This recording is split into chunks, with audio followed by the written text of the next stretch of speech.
You need it. Please state your name,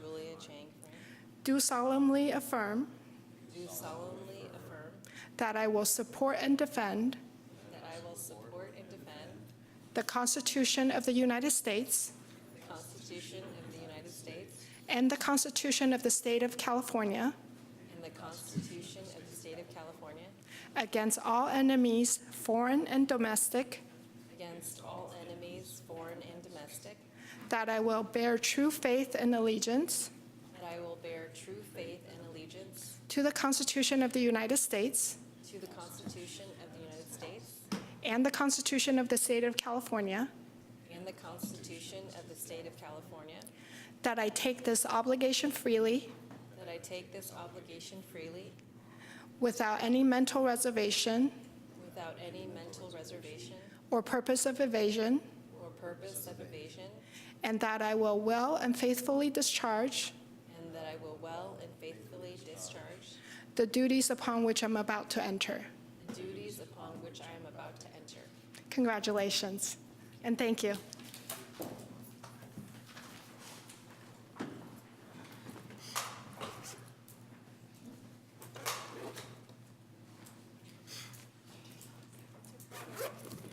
So we should give these back to you. Sure.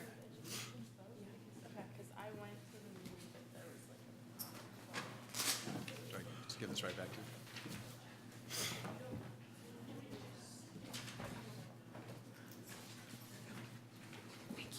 There we go.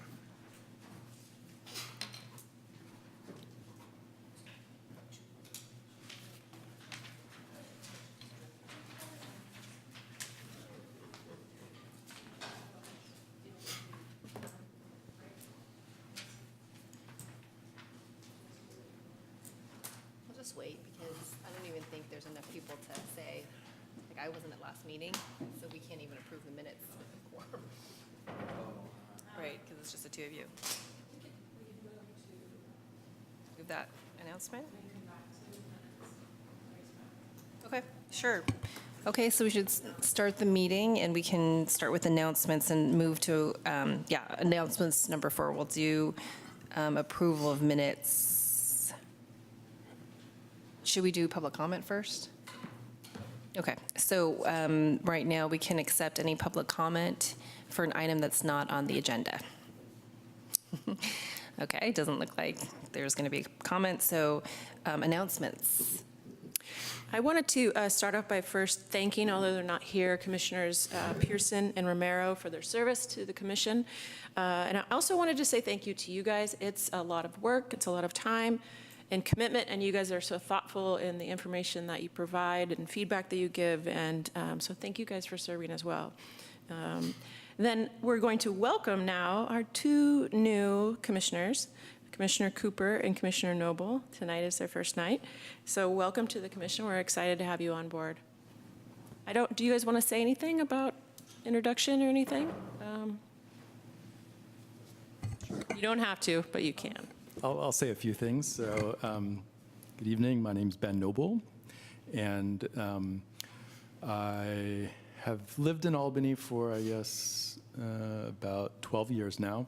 I'm on the 700 block of Carmel near Memorial Park, actually a neighbor of Julia. I have 2 boys, one in 6th grade at Albany Middle School and one in 2nd grade at Marin Elementary. And we are frequent users of all the parks and recreational facilities in Albany. It's a really positive part of this community, and I'm honored to be a part of the commission and help support the great work that the city does with parks and recreation. And once again, I am Boris Cooper. I am married. My wife is here with me. I am a resident of Albany. I actually grew up in El Cerrito in Albany a long time ago. Don't want to date myself, but I was telling Peggy how I used to take judo lessons at the YMCA on Solano a long time ago. My sister took ballet lessons, and it's interesting to come way back around and end up being here, but I feel like I never left. So this is my second go-around as being a commissioner. I served as commissioner of Park and Rec for Richmond, California, about 6 years ago. We lived in Walnut Creek for a while, where we worked with many nonprofit organizations. We run a nonprofit organization ourselves. We have 3 children.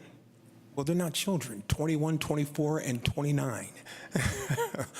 And my son lives in Brooklyn. He runs his own business. My other son works for Genentech, and my other daughter, she's in cosmetology school. So I moved out here to be close to my dad, who lives in the area. He suffered some illnesses, and just wanted to be close to him, and had the opportunity to want to serve in this area and do as much as we can, because we're given to doing things like that, outreach. So I'm looking forward to this opportunity and looking to get my hands dirty. Awesome. Thank you, guys. I just have a couple more announcements, and then I think that Commissioner Sardinius has one as well. A few things happening in the world of recreation that are coming up, that are events. So for Martin Luther King Day, we do a Commit to Serve for the week, where we put out ways that the community can serve the community, ideas and recommendations. And this year we are holding a Martin Luther King cleanup event. Although it is not on Martin Luther King's birthday, it's on the 26th.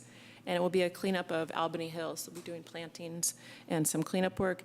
And then a fun event that's coming up for one of our at-the-centers is a Bollywood dance party.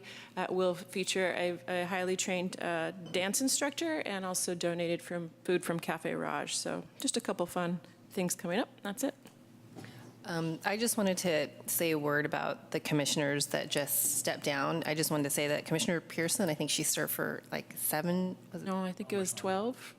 years. So I just want to commend her long service, and I just appreciate that. And then also Commissioner Romero, who was much shorter, but he was volunteered to be on subcommittees and made very thoughtful comments in the subcommittee, so I appreciate that too. And then should we go now to approval of minutes then? Oh, sorry. No worries.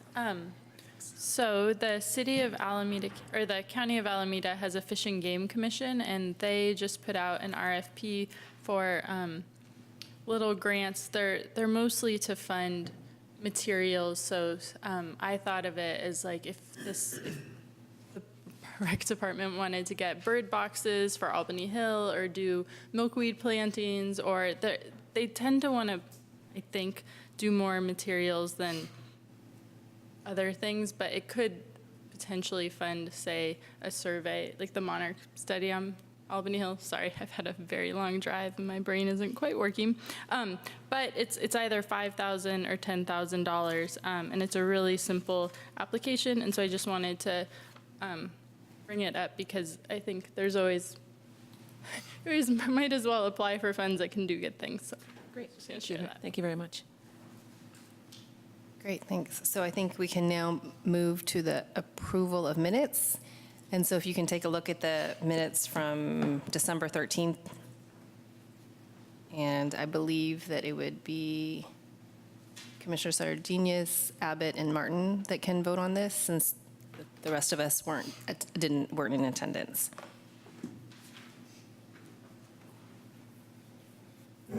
I'm happy to move approval. I didn't see any. I second. Oh, all in favor? Aye. Okay, great. So now on to presentations, and the first presentation is an update to change and name of the commission. Thank you for that. This item, we discussed it in our December meeting that this was a possibility. The council decided to move forward with initiating this change, which would basically change the name of the commission and add a couple additional areas to the charge of the commission.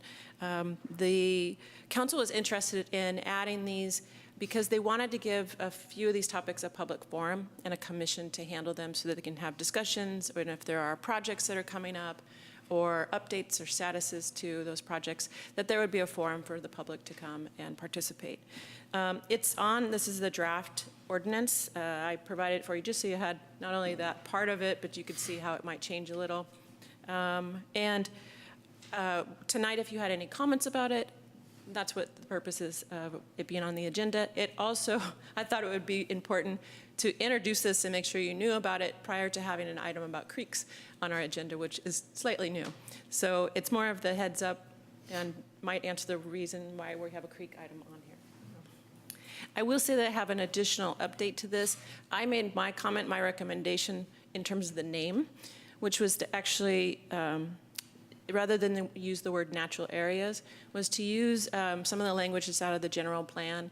And instead of natural areas, use the word open space. So it would be parks, recreation, and open space.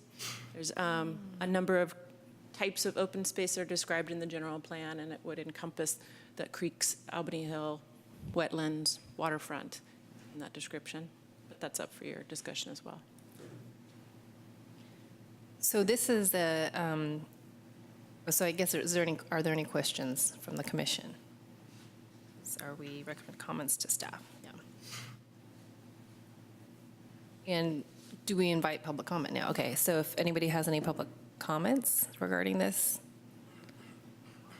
Okay, let me bring it back to the commission. I just have one question. To the natural areas, does that mean that you will now be, have you always been, Shelley, as a Parks and Rec director, overseeing the natural areas also, or is that a new, I'm just curious about No, that. that's a great question. Traditionally, in the past, we've had a waterfront committee that is no longer working, and creeks had fallen into a number of different staff hands and didn't really have a home in terms of a commission or a committee. So it's passed through a few different assistant city managers, and I think currently it's in the community development department. So it's not things that I handle in my everyday. It'll be added to me, but I think what we'll find is that we'll either have Claire from Environmental Resources or Jeff bringing items that have to do with creeks, or Public Works, if it's maintenance and status on creek status. They'll come and do presentations, similar to what we're getting with Robert attending our meetings and giving us the Albany Hill design plans, or if Mark attends a meeting on sidewalks. It'll be those kind of ideas coming to you. The waterfront doesn't have anything necessarily right now. The council needs to kind of go through how they want to move forward with that process, so we'll have more information about that soon. But before anything about that comes to you, we'll kind of give you that background information, how we got to where we are with the waterfront or the city-owned portion of it, or any sort of creek projects or maintenance projects. You'll get the background on those. So, Does that answer that? Yeah, it does. And I'm just wondering, does that mean that the waterfront committee will be no longer, and it's becoming? It hasn't. been for a while. Hasn't been. And, okay, so then for the other, some of the other areas, is there any change in the jurisdiction for, like, are we moving things from the sustainability committee? Or I'm just wondering where this They didn't jurisdiction. have a home. They just didn't have a home. Okay. And the focus primarily was creeks and the waterfront, is what they specifically mentioned. But in terms of the function of this meeting, is it going to remain the same, where you're going to be leading, you're going to be preparing notes and agendas and all of that? And we'll have all these awesome guest speakers Yeah. and presenters. So Right. it's kind of fun. Yeah. We don't normally have audience members, but we have Jeff here and Julie, and it's exciting. I'm sure they love having another meeting to Yes, come to. they do. It's win-win, win-win. I just want to say I'm kind of thrilled by this. My background is in natural resource management, and I work on a lot of stream maintenance projects. And I think a lot of the mindset of other commissioners, especially with the street trees, is thinking about this whole area as an ecosystem. And so I just see this as a way for us to really expand the comprehensiveness and cohesion of how we manage these areas. So I commend the city council for taking I this had an idea you might be excited about. Yeah, it seems like a great idea. We'll give the public opportunities to respond to things that are going on in those areas. And I like the updates on some of the sort of updating just the gender things and other stuff in that. And I was wondering if you could define what the waterfront is, for what our purview would be, because I know the city has been transitioning, or some of the bulb is now under East Bay Parks or something, and so what part, and I know a few years ago there were all these plans for what to do with Golden Gate Fields in case it ever went away, and I mean, so what portion of that whole area would be under our purview? I believe it's the city-owned portion of that. Jeff is, go. Thankfully, he's here. Good evening, everyone. My name is Jeff Bond. I'm the Community Development Director. For those of you I don't know, it's great to be able to work with you. With respect to the waterfront, it's a very complicated piece of the city. And at some point, we'd like to come back to you and give you an orientation to all of the elements of, all the complex elements of it. Basically, the short answer is that the city does own the bulk of the bulb and a 80-foot wide, if you visualize an extension of Buchanan where it ends at the turnaround, the city right-of-way continues. The ownership of the city right-of-way continues all the way out to the bulb. So it's this funny little shape. I have a great graphic that I can show you when I come back, so you'll be able to understand visually what I'm talking about. And that is city-owned and controlled, but there are lots of other agencies that have plans and regulations that overlay it. So it's in the park, state park, the McLaughlin East Shore State Park Plan. It's kind of in partnership with the East Bay Regional Park District. It's subject to the State Lands Commission jurisdiction, Fish and Wildlife jurisdiction, the Regional Water Quality Control Board jurisdiction, and I'm probably forgetting something. So it's from a professional perspective, it's really interesting, but it's very complicated. So we're looking forward to the opportunity to having a venue to get some feedback from you as commissioners and from members of the public as the planning for that evolves. I'm not sure if I'm completely answering your question, so if there's something. No, you haven't, but you've said you're going to come back and show us the details, which is fine. Yeah, okay, thank you. I would put in a word for your suggestion. I like the idea of clicking into the general plan with a name that references that. I like that a lot. Yeah, I mean, if they wanted to keep natural areas, it could be natural areas and open space. I don't know. Maybe that's too long, but. Well, your nameplates should just get longer. That's true. Open space is more of a traditional term in Parks and Rec. So it kind of is something in the professional field that is associated with recreation. Natural areas is not necessarily, but it works too. I'm in complete agreement with you about natural spaces and open areas does seem to be more befitting, descriptive of what we're addressing. But I'm definitely looking forward to you coming back with those plans because what you just kind of mentioned sounds a little chaotic and very overlapping. So I'm like, wow, how does that work? Does the input that we're going to be giving towards that area really going to entail, any type of change or, but we'll wait and see. I'll jump the gun. I guess one comment from me is I think the open space term would be my preferred term. That's more consistent with what you see in the government code and what's in the general plan. And I think is a little bit broader than natural areas, and I think is a more inclusive term. And then I guess one big picture thought on the expanded charge of this committee is I would want to be careful about not duplicating the work of other committees and sending topics to us that maybe duplicate some of the work that other committees are doing. I would hate to make additional work for city staff, and that things should be coming to us, really if there's value that we can add to the process, not just have another meeting on a particular topic. One thought I just had, given the array of different agencies and organizations that are responsible for the different areas and governing them, is will there be opportunities for trainings of the commission to help us get up to speed on some of the regulations and other code that we'll be responsible for now? Yes, we'd be happy to do in whatever form you wanted to have a training session or a site visit or something like that. I don't mind coming to meetings. That's part of why I enjoy my job. So if we need to fit into, of course, the rest of your workload, but we're happy to come back and do it in any way that you'd like us to. And there's 2 or 3 file cabinets full of documents, depending on your level of interest in this. Some of them date back 20 or 30 years. Others we've just finished in the last couple of years. So and there's nothing immediate happening. So I don't foresee a major issue in 2019, but we'd like to get you up to speed just so that if something does happen, you're equipped to deal with it. When is the stream maintenance program? Is that currently happening, and is that?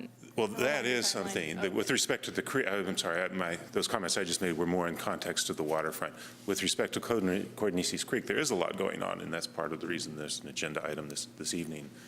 We do have some things that are planned, project plan. We have some maintenance programs that we're developing, and when we get to that agenda item, I can dive into that in a little bit more detail. Thank you. Any other questions or comments from the commission? So I think you have our comments, right, Shelley? We don't need to make a motion for those. Okay, great. So next agenda item is the Cordonices Creek Restoration Project, Phase 4, 8th Street to 10th Street.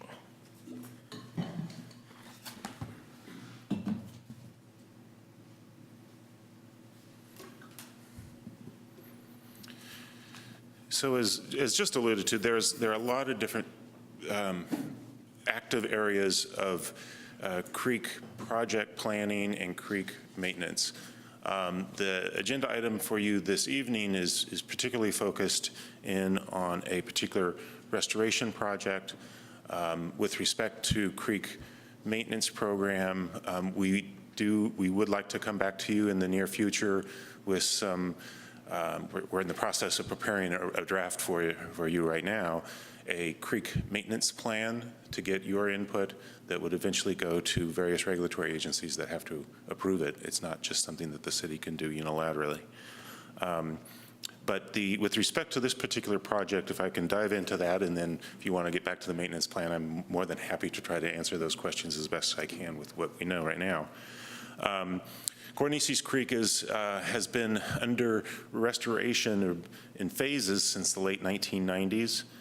It's an interesting and complicated project because it involves, among other reasons, it involves a partnership between the City of Albany, the City of Berkeley, and the University of California, Berkeley.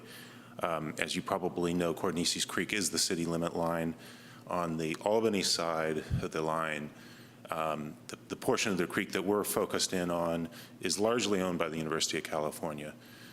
There is a small segment between San Pablo and Canes, which is a project that is being primarily managed by the City of Berkeley.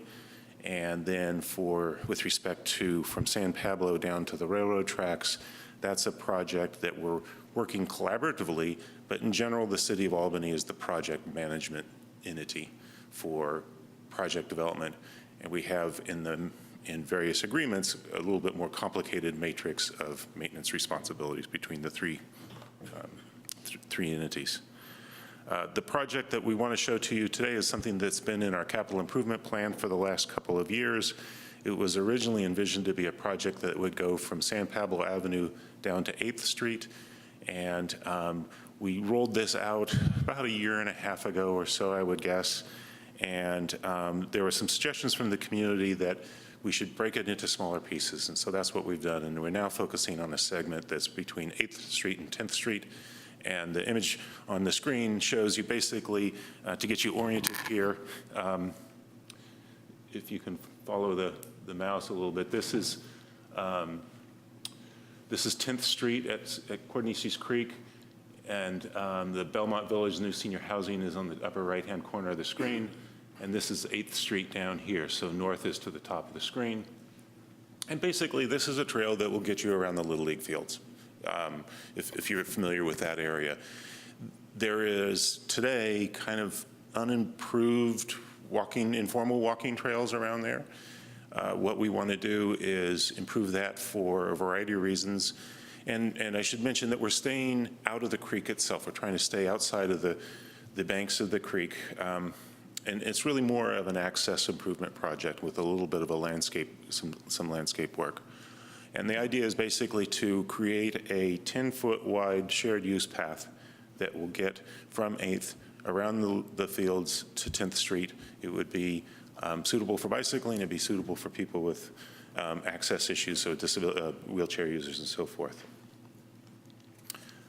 We started the planning process probably about 6 or 9 months ago. We've initially targeted our outreach with the immediate stakeholders that are there on the ground in that area. So the Little League, University Village, The Friends of Five Creeks is a nonprofit organization I imagine that you all are familiar with. They do a lot of volunteer work in this area. There is an organization that's less active now, but in the 90s and 2000s, an organization called Eco City Builders did some volunteer restoration work in the area around the University Village parking lot, that little parking lot over there. And so given that that organization put a lot of sweat equity into this area, we wanted to include them, their input in the preliminary design. And then there's a particular property owner in this area that is just a fantastic volunteer and very knowledgeable and kind of a, kind of a patron of the area, I guess you would say. He's out there 24/7 keeping an eye on it, and we wanted to involve him. And in doing so, we came up with some preliminary plans, showed them to those initial stakeholders, and refined them again a little bit, and are now kind of expanding the scope of people that we're talking to. We are continuing the dialogue with those organizations, but also, and particularly Albany Strollers and Rollers. There was a discussion earlier today. I was unfortunately not able to attend, so I don't know the details of what happened in that discussion, but we've gotten some preliminary feedback from representatives of the Strollers and Rollers at the Traffic and Safety Commission last month. So I've got a general idea of what their comments are, and I can share those with you. And they follow along the lines, by the way, of the email you received this evening from Ian McLeod. So if I may, I'd like to just briefly kind of walk you through the planned improvements, and then be happy to take any questions or comments. I could also pause here if you want context or kind of big picture questions or additional information. Be happy to provide. Just a quick question. What does this connect to? So we start at San Pablo. What's on the other end? Once this gap gets closed, you'll be able to go all the way down to the soccer fields Okay. at on 6th Gilman. Street. Okay. On a, Okay. So those fields, right, by the skate park. and it would be, an off, except for the street crossings, an off-road path. Sure. And it also will then, importantly, connect into the, the West Berkeley network of streets and bikeways and so forth, including ultimately another big project, which is a repair of Gilman Interchange at 80. And there's going to be a lot of bicycle network improvements associated with that project. Okay. Thank you. And I might have missed this, but how is this project funded? Out of voter-approved, local voter, largely for this particular one, voter-approved, Albany voter-approved bond measures, the Measure R and Measure M, was it just on the ballot? Would be the primary funding sources. The other segments of creek restoration that have been completed and future segments would be almost exclusively grant-funded from state and primarily state or regional agencies. And then from 10th to San Pablo, is that trail that was put in when Belmont Village was constructed? That's right. That trail is, again, it's a shared use path. What wasn't done is the restoration of the creek itself. And so the vision from 10th to San Pablo is to, first of all, daylight. Right now, under 10th Street, there's a culvert, an old culvert. The vision is to daylight that, take out that culvert and open up the creek, and then place a pedestrian bridge over that now newly daylighted creek, so that just for the health of the creek and for the flow of the creek, it's much better to daylight it. And then for the area that's along the edge of the Belmont Village project, do a proper restoration, habitat, and also flood control. I should mention this is all part of community resilience, and that as we're doing these projects, we're improving the flood capacity of the creek. So there needs to be flood channel improvements along there as well. It's not a major issue, but we're in a new era of concern about the adaptation to climate change, and creating some flood control capacity is a good idea. Excuse me. So can you correct me if I'm wrong, but the initial funding was handled by Berkeley, and they turned that over to Albany as far as releasing the funds, but UC Berkeley and Berkeley are all still involved in the process of making changes and Correct me if I'm wrong. You're What that absolutely correct process about looks that. like. There was it's a complicated agreement, so I will try to give you a quick summary, and then I could go into details if you like. But basically, there was a real estate transaction between the city of Berkeley and the University of California back in the 90s that involved those soccer fields. And about $450,000, maybe a little bit more, from that transaction, it was agreed that I guess it was the city buying the land from the university that they would pay, but the money would go into an escrow account that's subject to an agreement, three-party agreement. It went into an escrow account that would be used for the restoration and maintenance of the creek. And it sat there from the 2004 or so when that money went into the escrow account until a month or two ago, when pursuant to the terms of the agreement, the money is released to the city of Albany, and we're now the banker, if you will, to reimburse each of the three agencies for our responsibilities for maintaining the creek. For part of our responsibilities. It's not a perfect agreement, so there are some things that were anticipated in the agreement, and there are some things that were not anticipated. So as an example, one thing that wasn't anticipated is the big thing today, which is the challenge of dealing with homeless encampments in the creek. And so that's something that each individual agency deals with outside of the funding scope of this MOU. But things like trail maintenance, habitat improvements, those types of things are funded out of the existing MOU.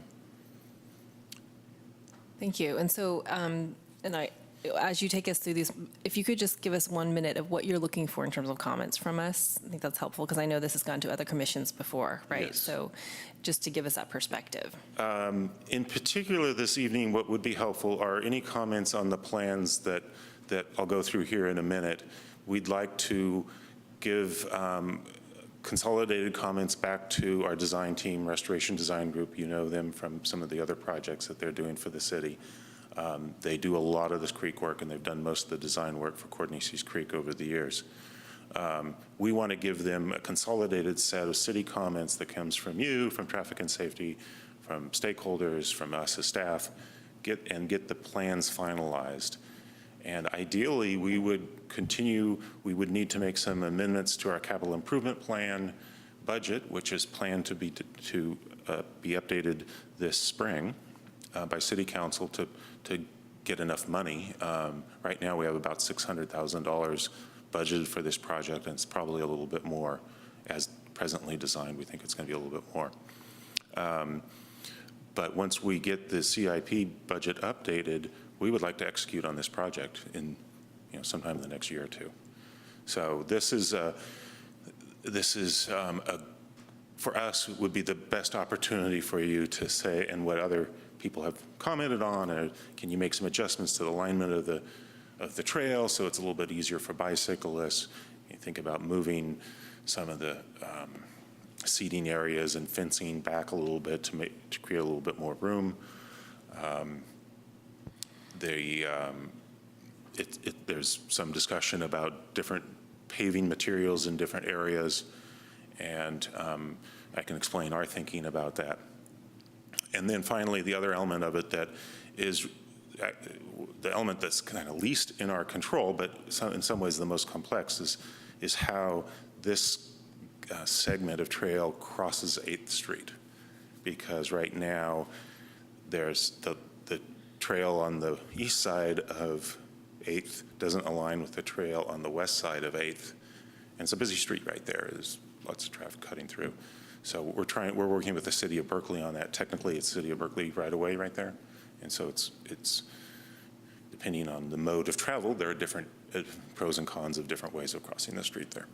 Okay, thanks.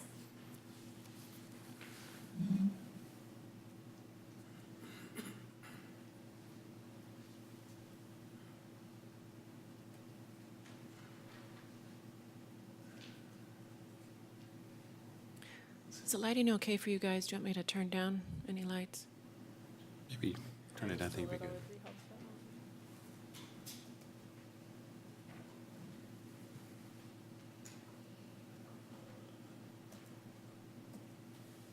So if you're following along with the plans on, in your agenda packet, I'm going to jump to starting with sheet L 2.1. The earlier sheets describe the kind of some of the existing conditions and the demolition plan. What I like to do is kind of show you what the end product that we're looking for is, and if we need to go back to those other sheets, we can. And also be starting from 8th Street. The sequence of these sheets are starting from 8th Street and moving east towards San Pablo. So here we have this is 8th Street, north is at the top of the page. And what's shown on the plans here is sometimes we call it speed table. It's like an elongated speed hump. And this is one of the complicated areas because depending on whether you're a bicyclist or a pedestrian, different alignments would work better. And it's definitely a work in progress. It's one of the areas where, as it's laid out right now, for bicyclists, it doesn't work particularly well. And we're going to continue to work with the City of Berkeley and our design team to refine this. But just to explain what's on the sheet in front of you, a person would cross the street at this speed table and go along essentially what would be a sidewalk and get onto the trail here. We're kind of weaving through here to try to stay out of the high quality landscape areas and the healthy trees. So we're kind of weaving in there, but trying to maintain are maintaining a 10-foot wide pathway, a paved pathway. As part of the project, we're proposing a small, but nonetheless important rain garden. That's this element here where some of the street storm water flow would go through a vegetated landscape area and then flow into the creek. As maybe you know, or perhaps you don't, the Cornices Creek is an important creek ecologically. It's, among other things, steelhead trout have been found in the creek. And we subject to a lot of regulatory requirements because of that. And so anytime we get a chance to improve the water quality, that's really important. In this area, to create enough room for the pathway and stay out of the creek bed itself, and to also to try to avoid too much change to the areas. There are citizens some time ago did some volunteer work. We're modifying the parking lot at UC Village. They've been very cooperative about this, surprisingly. I mean, I shouldn't say that, but they're willing to accept a few less parking spaces, which in my life doesn't happen very often when people offer up their parking spaces. So I'm grateful for that. And as you can see here, making some modifications to the parking island there just to tighten things up.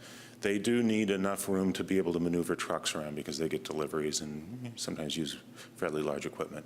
This is largely a staff parking lot during the business week for them, and I think a variety of people use it during weekends. Another comment that we've received that we're working on is to create some way for a bicyclist who might be going one way or the other and wants to get off the trail here rather than having to come down to the speed hump. And we're going to work on that. One of the other complexities in this area is stormwater flow, and you just can't necessarily put a curb ramp wherever you want because you can inadvertently modify the flow of the stormwater in the gutters. So we're working on exactly how that will work. Going on to the next page,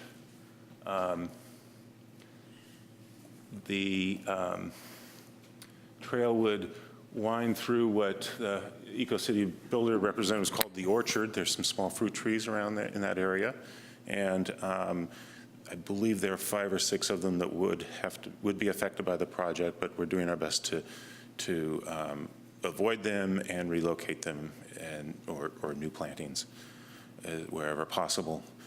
We also are trying to stay away from the maintenance facility itself. This is a fairly active area during the week, and there's some utility equipment over there that would just be simpler and easier to stay away from. and brings us into the Little League area. And one of the interesting things and challenges of the project is during the commute hours, this might very well be a pretty lightly used area, and so a bicyclist could go through here pretty quickly, I would think. But during weekends and evenings, some of you may know, there's a lot of little leaguers out there running around, and so this really becomes a kind of a mixing zone around the Little League fields, and it may be, depending on the time of day and the number of people that are there, kind of a dismount zone for bicyclists as they walk through the area. Or at very least, hopefully people are traveling at a much slower rate of speed. There is a change in material proposed to help sort of show both the bicyclist and the person enjoying the Little League fields that this is a different area than the pathway itself. One of the comments you got was from Ian McLeod was to use a consistent treatment all the way through. And I'll get back in touch with Ian about that because I'm not sure he understood what we were trying to accomplish. That was an intentional move to have a change in material to indicate the mixing zone. This is an area where right now there's not very good accessibility improvements. So this is, as part of the project, the Little League fields will meet the accessibility requirements. There would be some seating logs in this area, perhaps a little interpretive area, some bike racks scattered in. The fencing will be, I should say there are two levels of fencing. There's a fence right up against the field that's really a baseball field fence to keep the balls on the field. There's a second chain link fence presently that's closer to the creek bank that's really we want to get rid of. And just in some places we're proposing a kind of a split rail fence, or it could be anything really, but something that's aesthetically more appropriate for the setting, or using these seating logs as an alternative way of kind of putting an edge to the pathway. Then going to sheet L 2.3. There it is.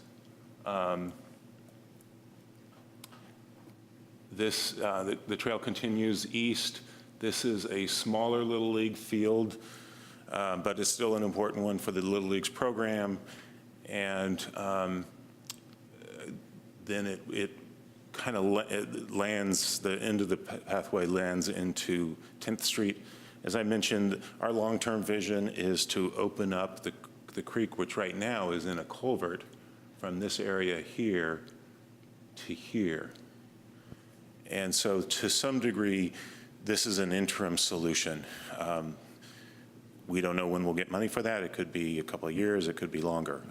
We've applied for grant applications, and we were very successful early on in the project and less successful the last couple of times we've tried, so you just never know. There are today and would continue to be some bleachers for this small third Little League field there, and we're proposing to place those here. We'd also, I forgot to mention, but there's a bullpen, a small bullpen on the side over here that would also be tweaked a little bit so that it will continue to function for the Little League, but we need to move it a little bit so that we have enough room for the pathway. And then that would be the end of the project. The person who, if you're wishing to continue towards San Pablo Avenue, you could walk or ride across 10th, which right now is a dead end. There are some bollards that close off through traffic. So there's, other than someone who's lost or a delivery truck to Belmont Village, there's really no vehicle traffic down there. And it's been closed off for decades. The university and the city of Berkeley closed that off in the 1990s. And then this is the existing pathway that continues on, following the edge of Belmont Village senior housing to San Pablo Avenue. I think I've hit on all the main highlights of the project. I'll stop here and see if you have any more questions for me. Any questions?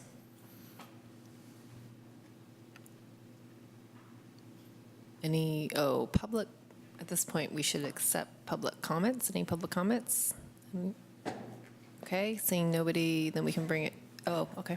Yes, from here, stuff here for you. I'm Susan Schwartz, the head of Friends of Five Creeks. We're a 23-year-old all-volunteer group. As Jeff mentioned, we've worked out here for many years. I just am here to say we're very happy. We're very happy about this trail plan. We're very happy about the maintenance so far. We may be back again someday, but right now, everything is going great. I just wanted to say that, and I want to thank you to Jeff and Claire, who's not here. And we're very excited about the prospect of your being willing to take on the natural areas. We have also worked on Albany Hill and Cerrito Creek for many years. We think this is great. So we're entirely happy. Thank you. Thank you.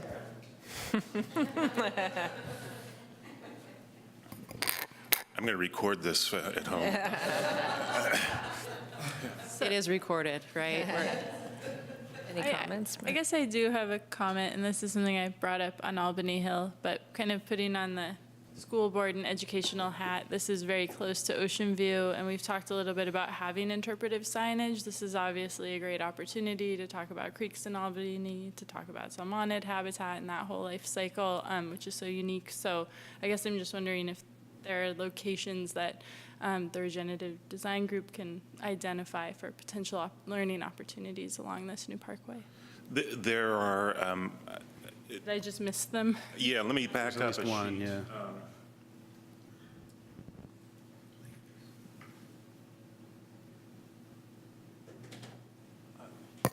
I'm not sure if it's labeled. I can't, my glasses aren't good enough to read the print from here, but I think if it's not here, the idea would be this might be an area for some sort of interpretive treatment. It's closer to the edge of the creek. It's a little bit away from the Little League field. And there are other areas further west on the other side of 8th Street that granted need some maintenance attention to be a comfortable place for a classroom environment perhaps right now, but they were originally designed to be almost like a little very modest class amphitheater kind of area, particularly on the west side of 8th Street. And we can, you know, that was its original intent. I'm glad to hear that. I'm sorry I missed. But it does, I'll grant you, it needs attention, and we're working to improve our maintenance efforts along the creek. I had a question. My daughter used to play Little League, my younger daughter, and so I spent a fair amount of time around the areas there, and it always seemed pretty snug to the creek. Would you say there are certain areas where it's, like where are the tightest areas where it's hard to get a 10-foot path, and how many areas do you see there need to be some leveling and shoring up on the downhill side and things like that? We're going to try to avoid that as much as possible. Anytime we get to the edge of the creek, it triggers a whole more intense level of regulatory review. The tightest areas right now on this page would be right around the backstop area itself. And you can see the contour lines here. It falls off pretty quickly.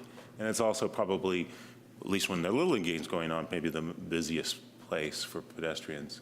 And then starting here and heading west, it gets pretty tight. You can walk along there now. There are a couple of fences, but it's only 2 or 3 feet wide before it starts to drop off into the creek itself. So that's why we wanted to move the Little League bullpen a little bit to make room for that. So in this area here, I think it's right about there, you can see the contour lines start right along the edge of the fence, rather along the edge of the path. But to Commissioner Martin's point, which I think is a good one, you know, you're talking about the need to have more floodplains and the potential for scouring. And when you hit like a path, then you can get undercutting. And so, like, have you, you know, I'm assuming that they looked at the soils and kind of have reviewed potential areas where you do have bends and could have scour. And so is there a plan to, like, you know, do willow staking or something, or would that fall under the street maintenance program?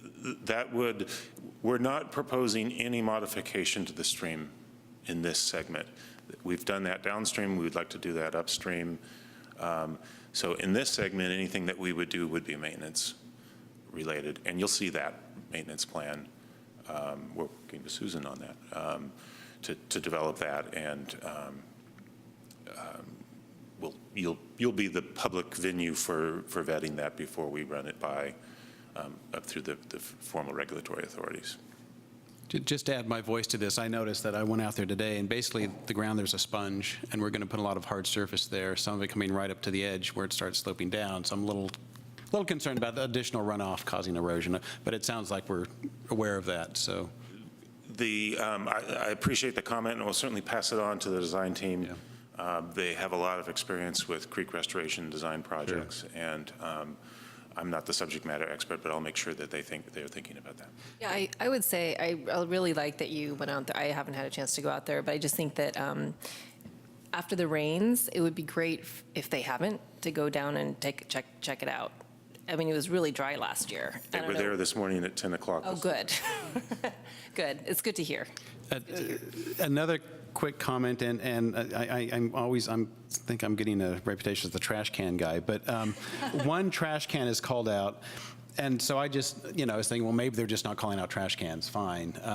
But I can see, you're opening up a whole lot of exposure to the creek from particularly Little League fields, and I can see a whole lot of trash going in there. And the complication being there's no way to get a truck in there to easily pick up the trash. But I think we really need to think about ample trash cans to try to prevent that as much as possible. Yes, thank you. And that's probably not, part of this, but it's Little League, but it needs to be done. And also those ample trash cans not being near that creek, because then litter would, I could see falling in, but. Yeah. Yes. Another thought, sorry if I jump in a lot, is just, once you do open up public access, there's already so many, ways. I go down there with my kids, and we climb right down to the creek and kind of trudge along it. So there, there will be unofficial trails, and so I'm just curious, how those will be dealt with, and if there are areas that you already think, I definitely think by the Little League fields is the main place people go down, but if there's ways to make those slightly more official so that, to deal with some erosion. Because right now there's those little steps that kind of get slippery. Yeah, I think the maintenance plan is the place to talk about that in more detail than this.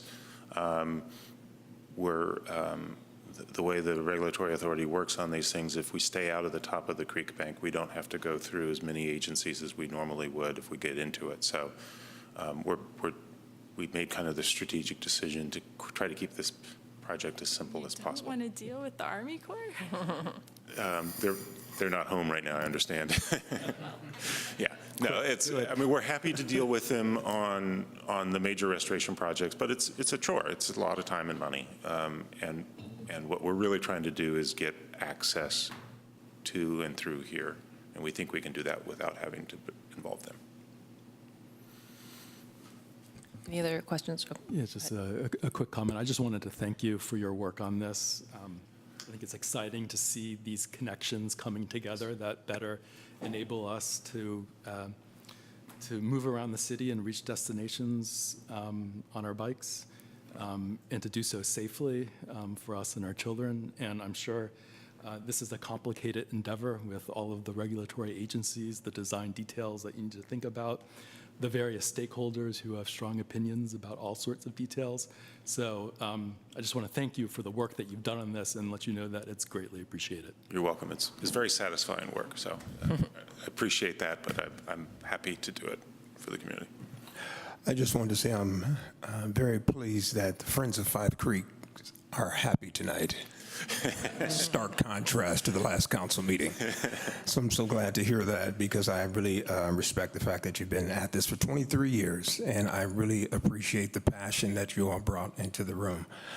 So I don't want to kind of pull out of you tonight about a concern that you raised, but will the 8th Street traffic safety and that crossing, that's going to be addressed with the maintenance plan as well? Or?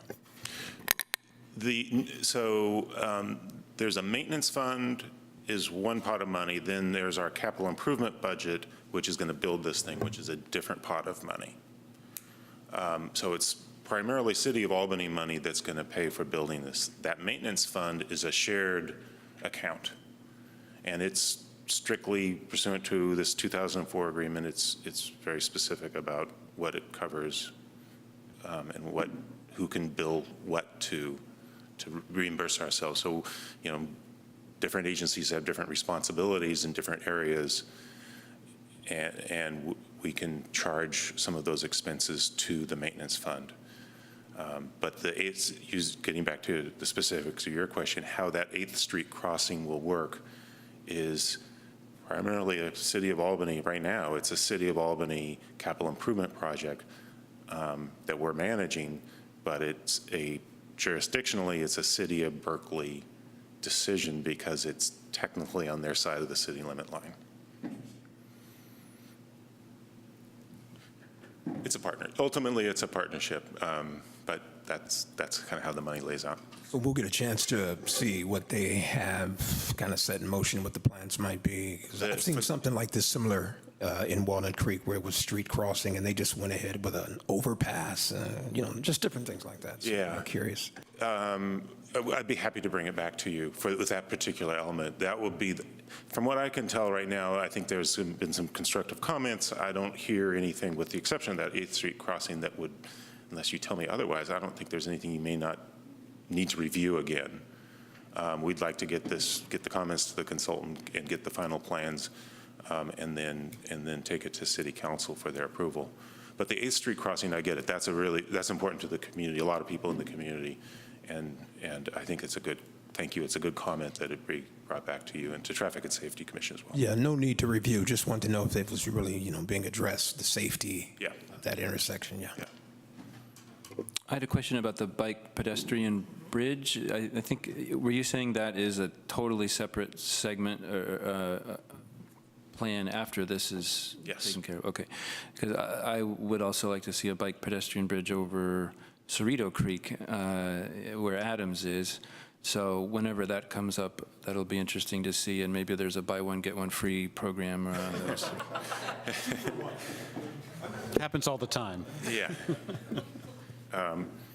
Yes, we know all about that, and that is also one of many projects in our capital improvement. Well, actually, it's not in our capital improvement plan yet, but it's in some of our planning documents. And there are a lot of reasons that we need to advance that concept. Thank you. Thank you, Jeff. Thank you. Okay, and I don't think we already had public comments, so now it's on to the next item, which is street tree removal applications.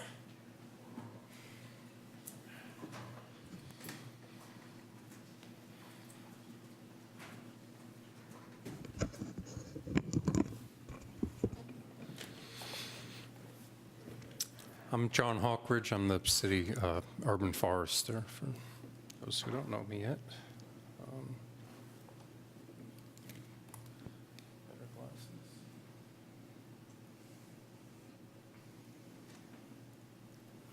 So tonight I have 2 trees. They're both in Terrace Park.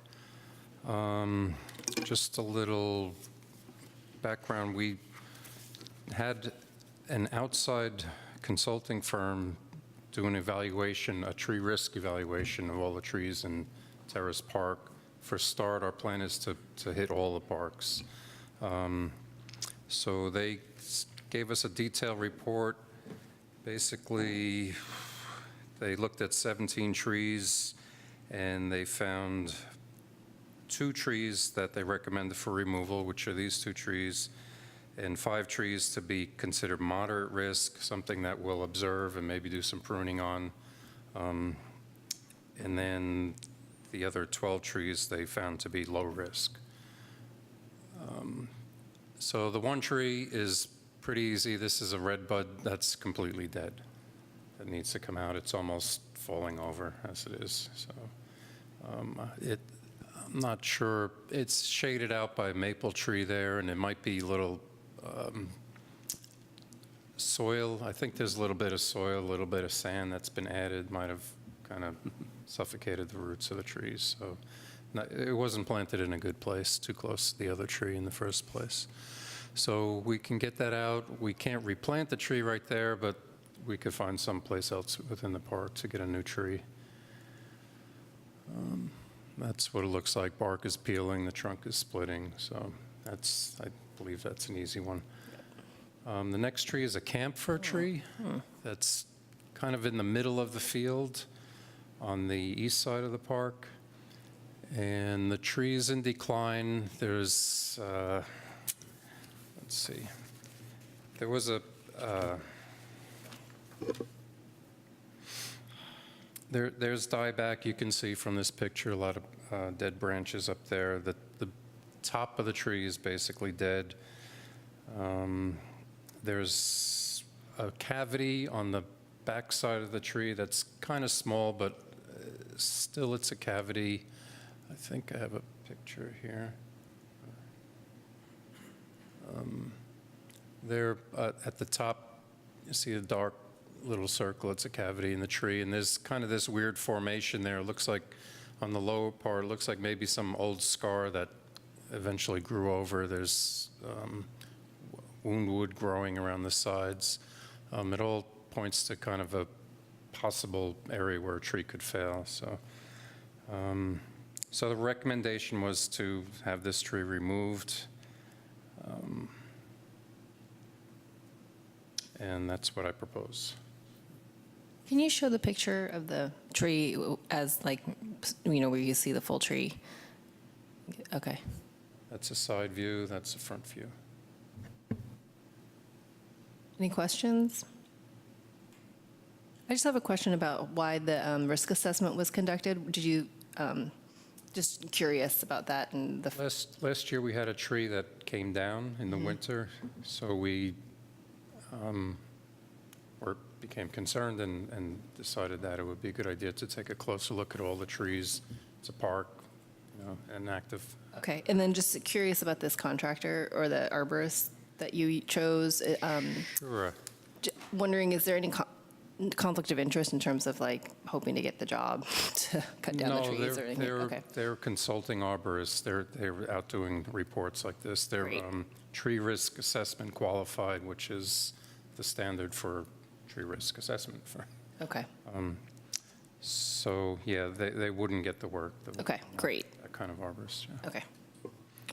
And then we got the one email from, I assume it's one of those neighbors in one of those houses there where they didn't want something that obstructed their view of the park, so that. Yeah, that's a whole nother subject. I suggested Zelkova, which is a tree we don't have in the city, but I think is a good tree. There's a couple spots on Marin where I think we can get Zelkova. It's a nice, large canopy tree, which is really what we want, as big a canopy as we can get.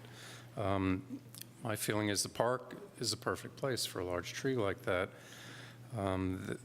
It was just a suggestion. There's a lot of alternatives, but all of them are going to block out, you know, sun from getting into the yard in some form. The Zelkova, it'll be a big canopy, but if it's trained right, you can picture that tree with a large, wide, lush canopy. So. Is it comparable to this healthy? Is that what you're saying? Sort of, Because on the either side, there are healthy ones, so you can kind of get the idea of, okay. The form is basically like a healthy camphor tree. Yeah. And we're not planting camphors anymore, I take it? No. They're beautiful trees. They are really beautiful. And I mean, there's not the sidewalk damage issue at a park, right? So. Yeah. There's a little bit there, but it's not that bad, yeah. So. Yeah, I definitely support planting something with a big crown because there's not many opportunities to do so with city trees. We could go with a London plane tree, a live oak, or 2 live oaks possibly, but So, you know, they're going to be dense trees. I guess well, this would be going rogue, so of course this isn't what we do. But that whole area in Terrace Park just has always struck me as like a perfect place for a hedgerow and for a bunch more kind of like native plants like they have along the Albany Greenway. And so I totally see the value of having a big canopy tree, particularly a native species like an oak, but I also think having like more floral diversity in that park and like a variety of shrubs would be really neat, and then also address the concerns of the homeowners. Not replacing it in kind, but having a bunch of things that are sequestering carbon and providing habitat. I think I would just say, I wouldn't be opposed to both, but I do think that I've been at that park often with my kids, and it gets so hot, and actually it gets really hot right in the area where there used to be that beautiful shaded tree that had to get cut down, and literally 15 degrees. It seems like it's 15 degrees hotter now. So to the extent that that park in particular could be reinvigorated or more big trees, I know it's going to take decades to get started now, so. Yeah, that's sort of my feeling. I mean, we have so few places where we can have nice large canopy trees, so parks are definitely one of them. There could be live oak and redbud, combination on the story there. There's already some other, I'm not sure what, different shrubs along there. There's a few, but yeah, none of them are providing a lot of like flowering resources for different pollen. I mean, it would complement like people's gardens, and like there's a bunch like elderberry. I think there is some sage there, but in general, the vegetation. I haven't been there for like over a month, but I remember it's not super healthy. There's that, and then there's that whole area where there's all those cut down logs, probably from the shade tree that came down to play on, but it could be filled in. Shelley, is that something, I mean, because John, you don't necessarily do like all landscaping for the city, so I'm just wondering, if we wanted something, like I like that idea, so how could we as a commission propose something like that? Yeah, I mean, you're going to have the opportunity to work on your work plan coming up. So if it's an Okay. area that you're interested in, maybe the topic is Terrace Park improvements, and we can look at a few items. But I don't see why not. We couldn't have a combination of a tree and also some better plantings. So I apologize if this is a beginner's question, but is there some form of city policy or policy basis upon which we can make a decision about the appropriate species of trees in this location rather than just sort of articulating an individual personal preference on this? A city policy for choosing a species?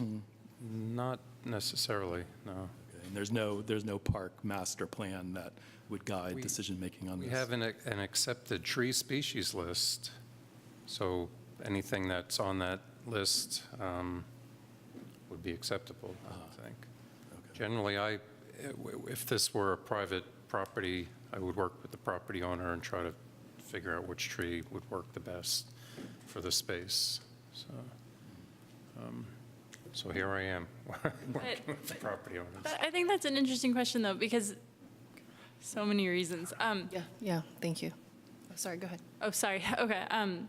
Because there's been, and I brought this up before, there's been a lot of studies that show that like oaks are, kind of, they punch above their weight in terms of like species, in terms of carbon sequestration. There used to be a lot more of them, throughout this whole region. And so kind of in areas where you don't need to consult a landowner, now that we're at the Open Space Commission too, kind of thinking more about this creation of habitat in our parks is a kind of neat idea. Commissioner Abbott reminded me that I haven't taken public comment yet, so I apologize, and it's kind of beyond the question period. So is there any public comment for this item?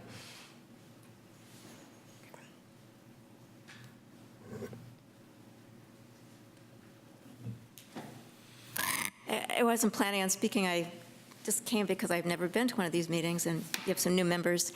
But I like the idea, Hillary's idea, of having more diverse planting and making it more, more interesting and more ecologically sound. And I don't know, it just sounds, I understand wanting a tree and wanting shade, but I think that I like the idea of putting that in the work plan and really thinking through some more maybe ideas that are more well thought out in terms of ecology and what would be interesting to the kids and the potential. I also, while I'm up here, I'm probably not allowed to do this, but just to go back for a second, I was wondering if, I'm just going to bring this up, the the plan for the creek, if there's any acknowledgement of the peoples that used to live there, and if that's something that could be included, I would like to see that. And I didn't pop up fast enough on that one, so, thank you. Thank you.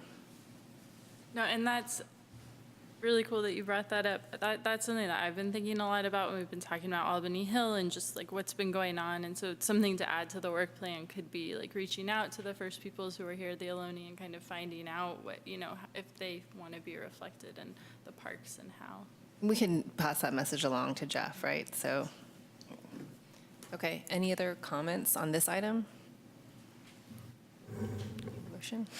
Well, we could bring back a few different types of trees and show you images so you could decide if one of those is a better tree or you like them. We've done that before with some other plantings, since you do have a decision and you're not constrained by the street trees. I don't know if that would. That's helpful, I think, to have a picture, and like a picture of a mature tree that you're thinking about. John, you don't mind? Okay. I think we can approve the application, or we can consider the application to remove the trees, and right. then what we replace it with could be another question. That's right. Okay. Yeah, on the replacement, I have a question. What is the process to respond to the neighboring property owner to just, I don't know, follow up on the concern or explain the city's decision? That's a good question. I can contact them and try to discuss and see what their feelings are for, I think they did some Googling and saw pictures of Elk Over, and they saw a huge lush tree and felt that wasn't going to work for them. So maybe I can offer, well, I don't know, I can offer them the options first and then bring back a few options that we agreed on to you. See Well, I only don't want to set precedent that a resident could decide, one single resident could decide the tree for the park. But you could also let him know that it's probably going to take like 30, 40 years to get to be shading his backyard. I mean, I don't know if he realizes that, but maybe he does, but. And they had two concerns. One was visibility of the park for safety, I suppose, and the other was shade on their property. So I think maybe when you could invite him to come to the next public meeting and make a comment about our tree selection, maybe. somewhat expected them to be here too. Yeah. He let me know that he couldn't make it tonight. Okay. Now, I do have a question, and I can't visualize this strip here. Would the tree go right back in the same location, or would it be shifted in any way in terms of that homeowner? That's a good point. Other trees, other sides? Here, if you want to.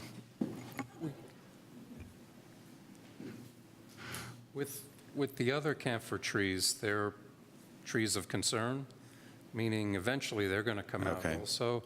One thought is to start replanting while they're still in place and not plant in the same exact spot. So we could put two trees maybe on the property lines or somewhat near the property lines of the person's property. Although that tree looks like it's on a property line right now, but I didn't want to see it. I know. Maybe we'll see it. Any other questions or comments? I'm prepared to make the motion that we approve the application. I don't know if we need to make any additional motion regarding bringing back. Normally, we don't have a lot to say about what it's replaced with, but that's a street tree. In a park, I think we might want to take a little more care. So I think it's a good idea that we bring it back. Yep. Add that to, okay. So, okay. You made the motion. So I've made the motion that we Second. approve that. Okay. All in favor? All right. Okay, thanks. Let's see. So the next agenda item is the city tree policy. Well, sorry, got to get there. Yeah. The 7-1 Street Tree Removal Policy Subcommittee. And Shelley, you want to start? Do you mind? I'll orient you. Okay, thanks. We had a few of these things where we kind of take a step back in order to move forward the right way. I think this is another one that falls into that bucket. We have been working on this tree policy for a long time, and it's It's been interesting because this tree policy was written before we actually had a sidewalk repair program. And so now that we have a program and it's ramping up, and we're starting to see the fruits of all of that labor, some wonderful sidewalks going in, and a lot of thanks to the Public Works Department's been handling that huge project. It's kind of created this how do we deal with sidewalks and trees, and wanting to make the tree policy really match up with the sidewalk policy and support each other. And so Julie and I met with Public Works and Mark in Public Works, and we decided that since Mark is the expert in the sidewalk repair, to let him take a draft with his team of engineers as well at the language for those areas where we discuss sidewalks, just so we can get it right, make sure it is simple and easy to follow for residents, and we can follow it when we are giving your approvals for things that come in front of you.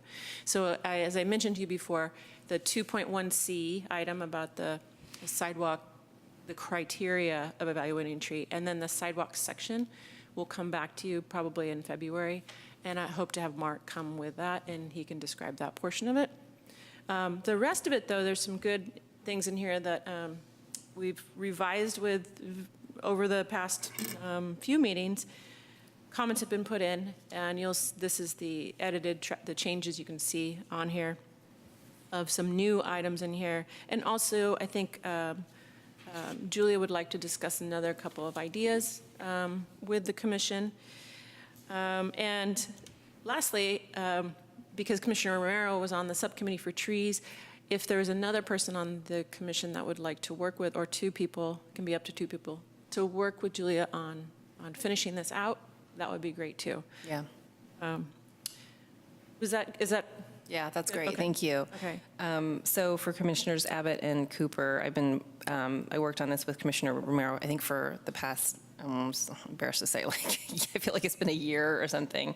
But there's been so much change. And actually, it's really good timing for us to be looking at this now, given the sidewalk repair policy has really kicked off. And often, unfortunately, sidewalks and trees are in conflict. And so one thing I just wanted to bring back to the commission was this idea of some of the, so that's one thing. So it's great that DPW is now going to be looking at that, how they intersect, and we can kind of set that part aside. But there is the whole other issue of sometimes trees coming before us, one where the property owner has potentially damaged the tree in some way. And sometimes they damage the tree because that's one way to kill the tree, to actually get us to remove it for free. So it's, to me, I just feel like there's these problematic incentives because they're not allowed to trim, or they're sort of obligated to trim the tree and pay for it. They're not allowed to remove it. They have to pay for their side, or they used to have to pay for the sidewalks. But they can't do anything about the tree if the tree is a root conflict. So it brings up strange cases to us. And one thing that I pitched to Shelley and John and Mark was this idea, what other cities do, and they sometimes actually impose fines. We actually already have on the books a law that says you cannot illegally tree top or trim your tree without a permit, but people may not know about it, and there isn't any associated fine.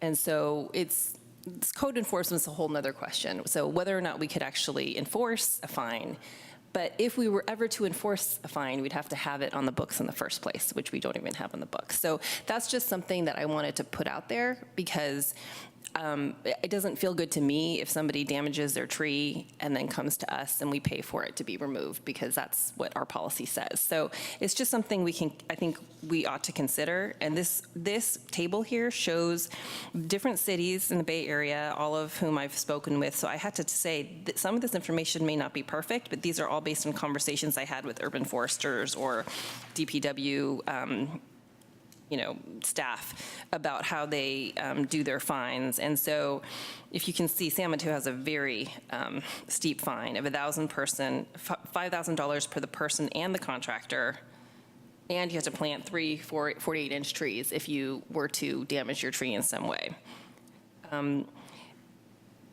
So that's one part, is I think the city of, so there's others like Palo Alto has $500 minimum, $100 inch of damage per tree, or $100 per inch of damage. And then Sacramento has like $25,000 each. So, I mean, they range in type. And honestly, I don't expect that to be a big issue that comes up in Albany, but it's just something to consider. And then the other is about tree replacement. And this is where actually our sidewalk repair measure was in some part influenced by LA City that also did a sidewalk repair measure, I think like 3 months before ours was voted on. Now they've been doing sidewalk repairs, and they've actually gotten a lot of flack recently for a lot of trees getting cut down because of the sidewalk repairs. And I guess there's been this huge sort of canopy loss, not only related to this sidewalks, but also like the droughts and trees coming down for other reasons. But they're, as a city, facing this sort of crisis around their tree canopy and how to manage the urban forest. And I just think that our little city of Albany, I think it's good to see what they're doing and maybe get ahead of it, because we are going down the same road of taking ownership as a city of not taking ownership, but paying for some of these sidewalk repairs. So why that's important is the other thing related to tree removals is for each, right now on our books, is we have, if a tree is removed, then you replace it 1-to-1. And what I think is not problematic, but I think that there is a big loss when you cut down a big tree. And so other cities have tried to incentivize, or not incentivize, but value those bigger trees by saying, like Palo Alto says, if you cut down a bigger tree, if you want to replace a bigger tree or cut it down for some remodeling project, you actually have to replace it with 3 trees. So this wouldn't always be the case for every tree. So say it's a small little tree that you have in your yard and you need to cut it down because it's dying. You wouldn't have to replace that tree with 3 trees. But this idea of valuing a tree with a larger canopy, because obviously it's taken several decades to grow. So that's not just street trees, right? That's on the, It's usually, you're talking only street trees? I'm only talking street trees because that's all we actually regulate. Maybe other cities actually also regulate property trees, but usually they don't. I think they don't, unless it's like a heritage tree. So it's usually cities just regulating their street trees. So that's just another thing I wanted to consider, is that if somebody for some reason wants to cut down their very, very large tree that provides a lot of shade and air quality and other benefits to the city, then there should be a sort of commiserate level of replacement value that they owe to the city. And just to let you know, when I pitched this idea to John and Shelley and Mark, I think there was some hesitancy, but I think in the end, Mark was actually very supportive of the idea, because there is a real cost to the city when we replace these trees. Not only do we have to pay for the cost of cutting them down, which in the case of this tree right here is $2,200, but then we had to pay for John's time, but we also have to pay for that replacement tree. So it's not negligible. And I just think that it would be great to sort of price that correctly to the public when it's appropriate. So I just wanted to pitch that to you all, and I don't think we need to vote on it, but I just wanted to introduce that idea. And I think maybe I can come back next month with a better formulated fee structure, right, with Shelley and John and Mark's input. And if any other commission member wants to join me on the subcommittee, I'm happy to invite you, since it's just me right now, and we can talk about it further in between the months. Yeah. I can join you if you like. I was part of the one that did it before. Great. Okay. Great, Todd. But anybody else? You can have one more. Good way to, Anybody else? good way to learn the street policy, the tree policy. Yeah. Oh, yeah, she can't that's come to any right. more meetings. She cannot be here because you're going to say, no, that's not We fair. don't want you out here. My life would be so much easier if my wife was at these meetings. You want to be part? Oh, yeah, I'll work with you. I'll Great. be a part. Wonderful. Okay. So great. Fantastic. And that's it. I think that was it for that policy. I don't think, if anybody has any questions. Oh, I did have a question. So Yeah, we is this, can walk through some of that. yeah, is it time for questions? Whatever you want to do. Is this a new fee, the $104 for Oh, planting? Okay. Now, I just it came up in our last discussion about this, that is what's on the tree planting application. Oh, okay, right, so it just mentioned, okay. Yeah, and I like that it's I here. added there so you guys knew what it was. When we revise the policy, there'll probably be a statement that just says the cost as noted in the master fee schedule, because that changes each year, and we're not able to change Okay. this each year. But it will be on the application, the actual fee, because we can just edit the application. So if you get to the application page on the editing, that line would be in there, Okay, whatever that yeah. cost is. Yes. I remember that conversation now. Yeah. Thank you, yeah. But we should look at some of the, I don't know if John is prepared for that tonight, but the spots where we inserted the part about, there was a discussion about the homeowner knowing that they were going to be responsible for paying for the replacement tree and that they had to submit this tree planting application because it wasn't noted in this, the tree removal application, that was essentially their responsibility. So it's in here a couple times. John, did you read through? Did it seem? It's, well, on the bottom of the application, I think we talked about moving it up, like the first thing that you read. You know, if when a tree is removed, a replacement will be required. So that's, when people start reading, usually they start reading, then skim. They'll read that first, then skim. It's in the same place as the $104. Yeah. And we could even do something like bold that part, so it stands out. And I'm sorry, refresh my memory, why do we have two applications if they always have to have the second if they do the first? That's a good question, Why too. isn't like just a single application, removal and replacement? That's something I brought up previously. Yeah, I think we talked about it before, and I'm trying to remember what, Tree planting application that you do for brand-new trees, where someone didn't have a tree before, they fill that out. And then You can there's have also one, a that's great. section, Replacement tree, which I'm assuming that is this, right? Is that the? Yeah, I think the new wording on here says that you need to apply for planting before your tree will be removed. And that's kind of how I've been doing it when I have removals. I send them an email and I say, well, I need to get your application, then I'll get a contractor out there to take out your tree. Oh, that works just as well, doesn't it? It's mainly the fee that we need. Yeah. you know? no, I understand, it just seems like, They don't have to, I mean, in this situation, I don't think they have to fill out another application, but oh, they don't actually have to fill an application, they just, they probably are, but I mean, to your Well- point, maybe that's too many It applications. then it might be good, we might need a slot here to say replacement type tree. yes. That's probably, And then a check for $300 rather than Well, we got into, because if they get Then you need denied. You don't get to, Yeah, they yeah, get then we that's have true. to do refunds. well, whatever, but, But we can insert the I think tree that's- preferred tree. that's another reason why we had two different. that might be it, that might be It it. may not happen. Yeah, because if it doesn't go through, it doesn't go It's through. easier. Right. I have one suggestion on this, and anywhere we talk about trees in the city, I'd rather see street tree than city tree. Sure. I don't know if, Oh, it does say city street tree. I mean, And I totally get that. And then today I was thinking about, well, except we do applications for park trees and other trees that aren't necessarily a street tree. So I don't know if that makes a difference. yeah, that's a city, that would be submitted by someone like myself or someone else in the city. So that could be a different form or a different process for a city.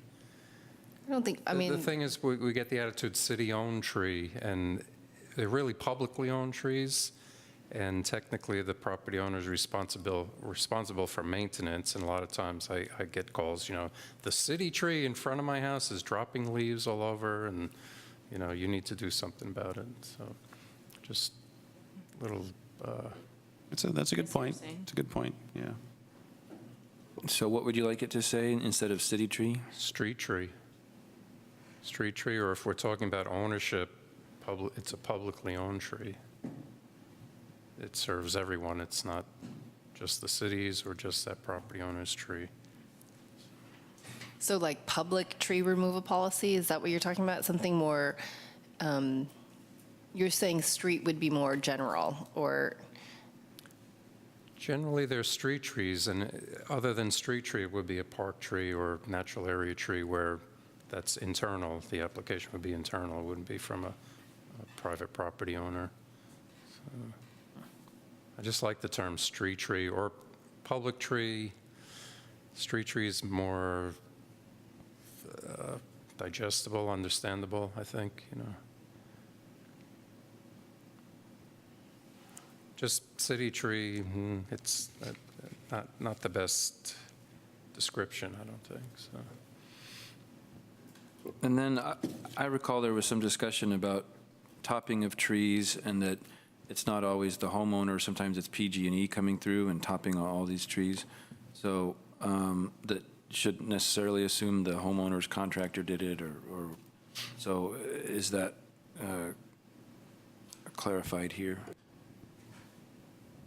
That's a as Different far as having topic. to remove a tree because it's been topped? Yeah, I mean, if it's been topped and it's dying or something, then it's dying. But I guess some of these were fines for topping a tree or in other cities. Or, I don't think it's in this policy, though, right? It's the tree topping is a different ordinance, I believe, right? It's a different part of the code. Yeah, that's not necessarily removal application, but that's something that happens, and it's kind of obvious when there's power lines, high voltage power lines overhead, that the tree has been topped.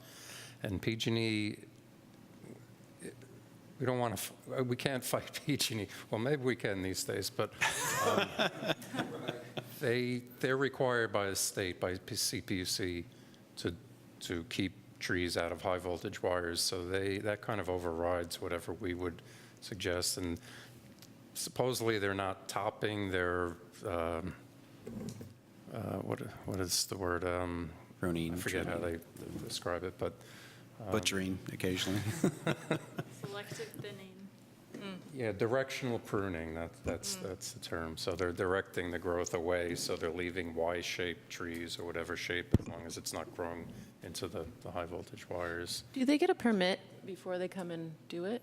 They don't. They let me know where they're pruning. Oh. But And I think what Julie was talking about before, that's kind of a different step. That's something new, as far as I know, right? So that'll be a separate thing. This is just strictly application for removal of a street tree, which is, again, it's on the street, or this also covers technically anything on city property, parks and the like. So, and then that means that if we define this as street tree, then the definitions need to be expanded to include the other kinds of trees that you described, which would be, you know, the park tree or whatever. Yeah, could it be, it's rather than city, say street or park tree? or a checkbox for street tree or park/open space tree. Yeah. I just hate to have a second policy for park Yeah. trees. I can see having an application is not the issue. It's just the awkward, and it's okay to be awkwardly worded. These things are always awkwardly worded, so city and or park tree. I don't know. Well, we can work on Yeah. coming up with some language when it comes back again and see Yeah, if that sounds works. good. I mean, I think we think it's a good idea. We understand, I think I understand his point about the city tree being problematic, so maybe it's worth, Yeah. yeah. So if we keep moving along here, you note where I substituted the new name of the commission, so that would actually change to the open space side of it. But if we keep going, there was another area we talked about, which is 2.3. It's on page 3, the highlighted section, which was the Urban Foresters Report. I want to make sure that I captured what we had talked about that day in that paragraph.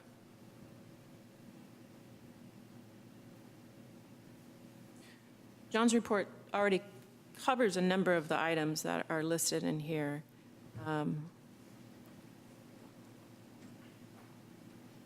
Although we don't have, do we right now have whether or not the tree was improperly pruned or topped? I guess it's something that you would be we do, okay. No, that's a new, That's a new thing, right? from the last meeting, yes. Okay, and then the estimated cost to rehabilitate or remove the tree, I think that's good to, yeah, I mean, I don't know how, John, you could do, that would really be the information that you'd have to get to estimate.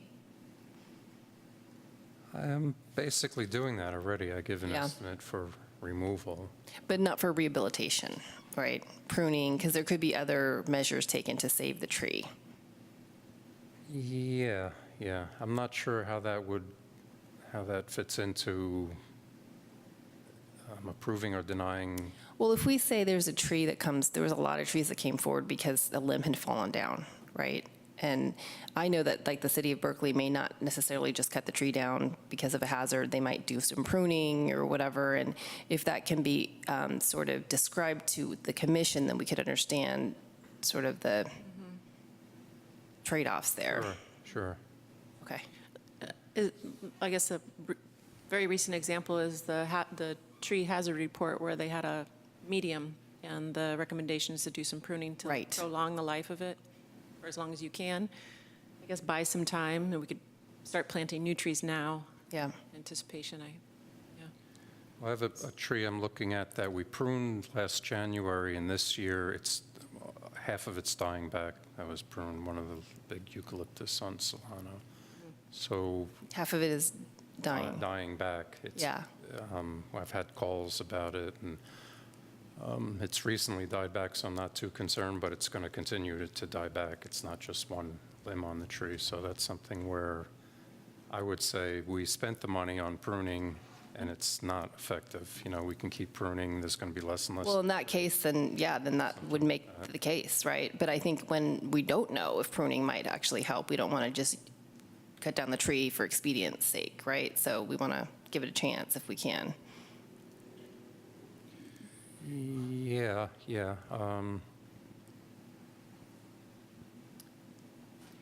Well, it may not be included, because if it's a dead tree, we're not going to put Right, a cost to exactly. rehabilitate it. So it's just those tricky ones. This was some language that I actually had a comment on when looking at this. Oh, yeah, good. It seems like what we're saying here is what needs to be in the report that comes before the That's commission.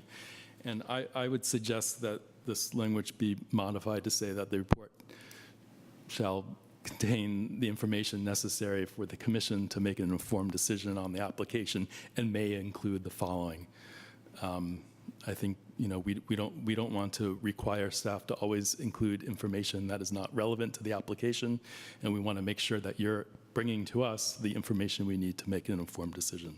And I guess that was a specific comment that I had on that particular language, and I understand that this is going to be tinkered with some more and then come back to us. And so I guess I'm wondering, would it be appropriate for me to pass on some more detailed comments like that to the subcommittee, and they can consider it as part of their revisions rather than spending a lot of time sort of wordsmithing the details tonight? Yes, that would be great. If you'd like a seat on the subcommittee, I can step back. I know where to find Julia. If we move into 2.4, there was a question about that when there's an internal application for a project, or if we have a park tree or something that comes down. What I did was just modify the language to say it's going through the same process. It needs to go through John. This had a little bit of old language where it went through community development. Before, I think we had an urban forester on duty. So really, it's just saying that they need to submit an application. John needs to review it to make sure it's following the correct process. It still comes to you.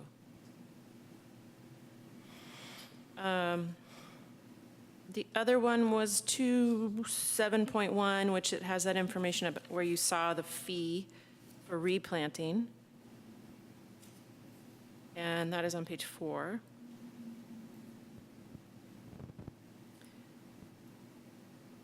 This, again, same thing. This was what John was saying he was actually in practice doing, that he's not going to replant your tree until you build the form or no form, but come pay the fee for the replanting of the tree. But this might be where, if Julia comes back also with language for canopy size calculations,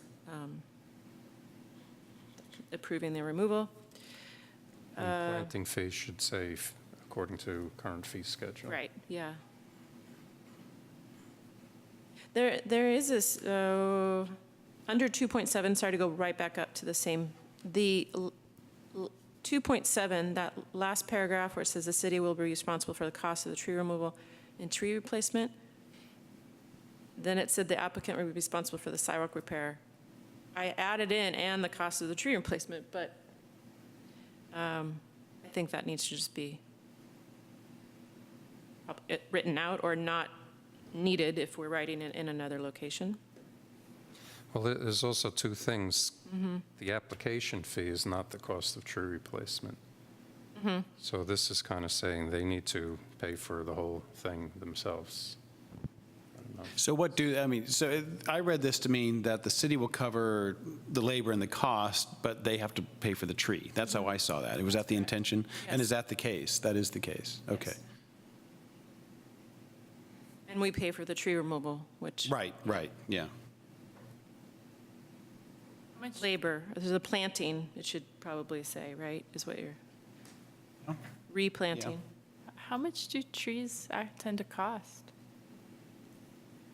And is that something that information that you provide them when you give them, when you talk through the list of trees? Because that might impact people's decisions on what trees to plant. I don't want people to pick the most expensive tree on the list because they're only paying $104 or something. So no, I don't. So everything fits within that fee? I guess The fee is a fee. The fee isn't paying for a tree and/or the labor. The fee is just an application fee, basically. So there is an additional amount they would have to pay for the tree, and what is the range of cost for a tree that gets planted? It costs, I'm working on a contract now where I have a bid for $243 per tree, but I have another bid for $350. $350, I would say, is kind of an average cost for, I give them a list. The current one is 35 trees and all different species, and they give me just the price per tree. And who pays that price on a given project?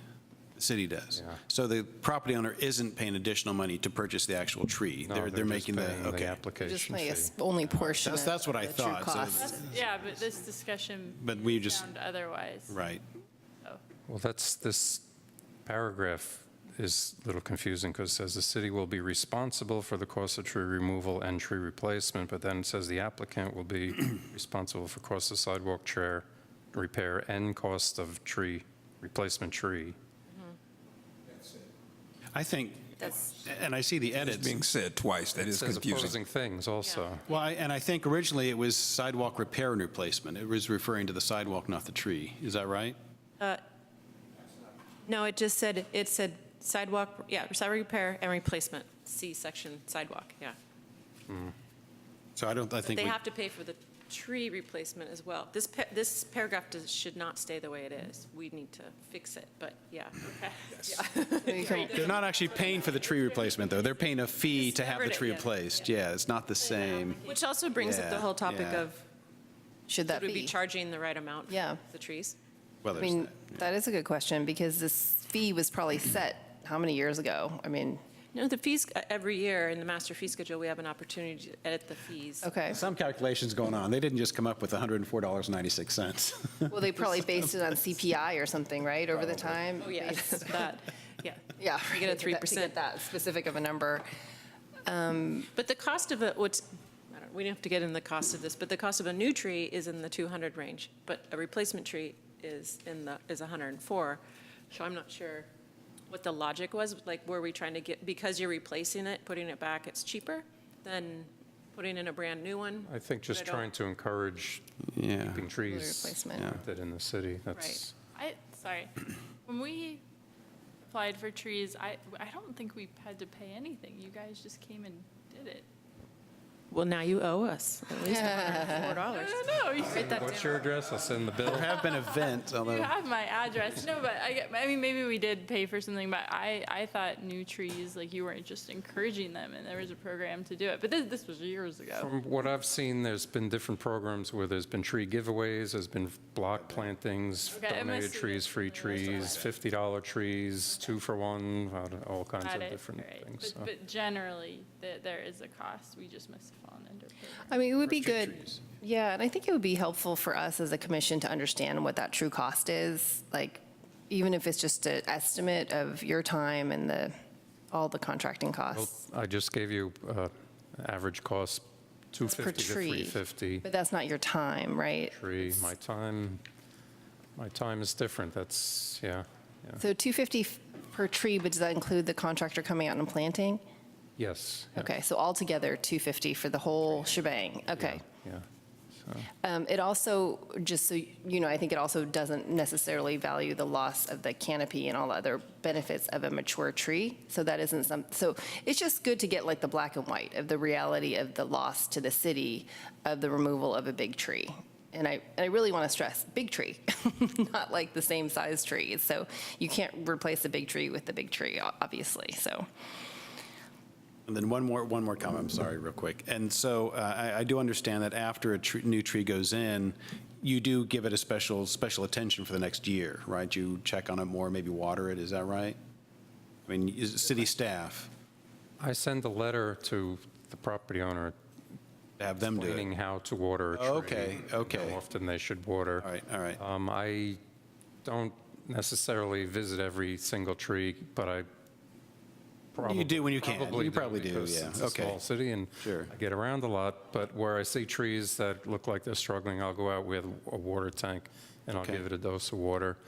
And as the first few years, I'll prune it. After it's starting to grow, I'll prune it and try to shape it a little bit until it becomes a mature, established tree. So do you have like a big spreadsheet that has all the trees that have gone in the last 20 years or something, or however in the long? last Just since you've been 2 here, since you've been years. here. That's good, though. That's Tony good to didn't leave have you it. something, I take it, then with all the trees. Not really, Yeah, no. okay. no. Well, there is a tree inventory in the GIS. There is, but it was just added to the city GIS, and it's not up to date. Got it. It's 2004 was one inventory, then there's another layer that was the working database that maybe Tony and Gail were using. I see. So, But Julia, I guess maybe this gets into where I don't really understand where our taxes go for the city, but I feel like the city of Albany has an incredibly high tax rate, and that people pay a lot to be here. And so my assumption is a lot of it goes into city programs and departments. So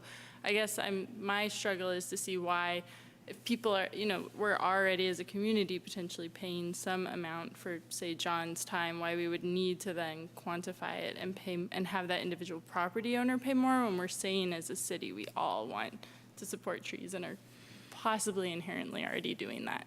I guess for me, it's because they're cutting down that tree.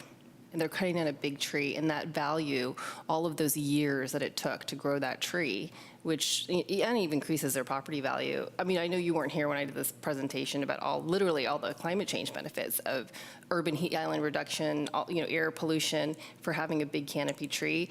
And it's almost like that, all that potential, all those years that when you cut it down, I want the public to value that. And so I think by seeing how the city put so much time and money into even just getting a tree to get off the ground and grow to be a 5-year-old tree, if we don't recognize that, then as a public, we'll be like, okay, well, you just cut down that tree and plant a new one. So it's not to say I want them to pay more. It's more I want them to recognize the value. And Okay. yeah. And I think those are two different things, and I guess my argument would just be to try and figure out a way, is it educational? Is it, some other way besides maybe putting it all on that property owner? Because the trees that I've seen come before the commission seem to have real issues and they need to come down. So while I'm a wildlife biologist, so I totally understand the value of the habitat, and that's the main reason I joined the commission, was to try and promote that. But I also don't want people to be, like, for me, I would be worried if I had a tree that was dangerous, right? Because that's a risk to me as a property owner, but also because, like, sometimes I wouldn't, I might not have that amount of money to pay to remove it. And so I just want to try and balance, people's budgets and just the cost of living in Albany with also wanting to have, great trees, but low risk. No, I agree. I actually don't think, I think as a city, if we can recognize how much we put into paying to cut down and replace a tree, then maybe we would actually, instead, we could divert that money into things that might help maintain the trees. So right now, we don't have a really robust tree trimming or tree maintenance or trimming policy because we only have John, and it takes thousands of dollars to do tree trimming. Berkeley has 3 urban foresters. They do regular tree maintenance. And when like a tree comes before them that has a limb loss, they'll say, okay, we'll go out and we'll immediately trim your trees. John doesn't have that luxury because he's one person. And so I actually talked with the urban forester of Berkeley to find out how they were handling all these, what was liquid ambers. John took me on a little, we had like 6 liquid ambers that I was like, okay, because we can't do anything about that. But what I'm saying as a city is maybe we should think of how much we're paying to cut down and replace these trees. These beautiful liquid ambers, as problematic as they are, they're beautiful and they do all this shading because we're worried about one limb loss when maybe we could do something to mitigate that threat. Because I agree, I don't want to be responsible for somebody's like house getting banged down by liquid amber, but I also see the real value of that big canopy to the public. And it's not, to me, why I think a homeowner should, I just don't think the homeowner should be able to unilaterally get their tree cut down because they don't like it for some reason when it's actually a public good, when it's actually the whole city that benefits from that large tree. And but I see both sides, but I also just think we're not recognizing the value in it. And it's it's the big tree. Like I could care less if it's a teeny little tree, like go ahead, cut it down, replace it. It's just these big trees, cutting down a 60-year-old tree, you cannot replace it with a 60-year-old tree. And I don't know. And I see Los Angeles really, literally people are alarmed at the tree canopy loss. And we're just getting hotter. We are just getting hotter as a city, so. I have a question for Shelley, sorry. So the permit fees are established in the city's fee schedule, and so it's not the charge of this committee to suggest at this point any revision to those fees, correct? That's correct. We do a master fee work happens prior to the next year's budget, happens usually in June. That goes before council. And so it seems like what maybe, Julia, you're getting at is a desire for homeowners to better understand the costs associated with removing trees, both a monetary cost as well as a environmental cost. And I don't know if that is necessarily part of the revision to this tree removal policy at this point. It's maybe a larger kind of outreach and education. Yeah, I agree, which unfortunately Albany doesn't have the money for that. And I should have qualified that. I think for me, the tree removal replacement costs are potentially related to when a homeowner wants to do a remodel project in their home. Because I don't think we can obligate a homeowner if it's a safety threat to have to pay for that big cost. So I should have. We don't have homeowners pay for any tree removals. We pay for all the tree removals. Right, and so that may be Most of them are safety issues or the trees in decline dying.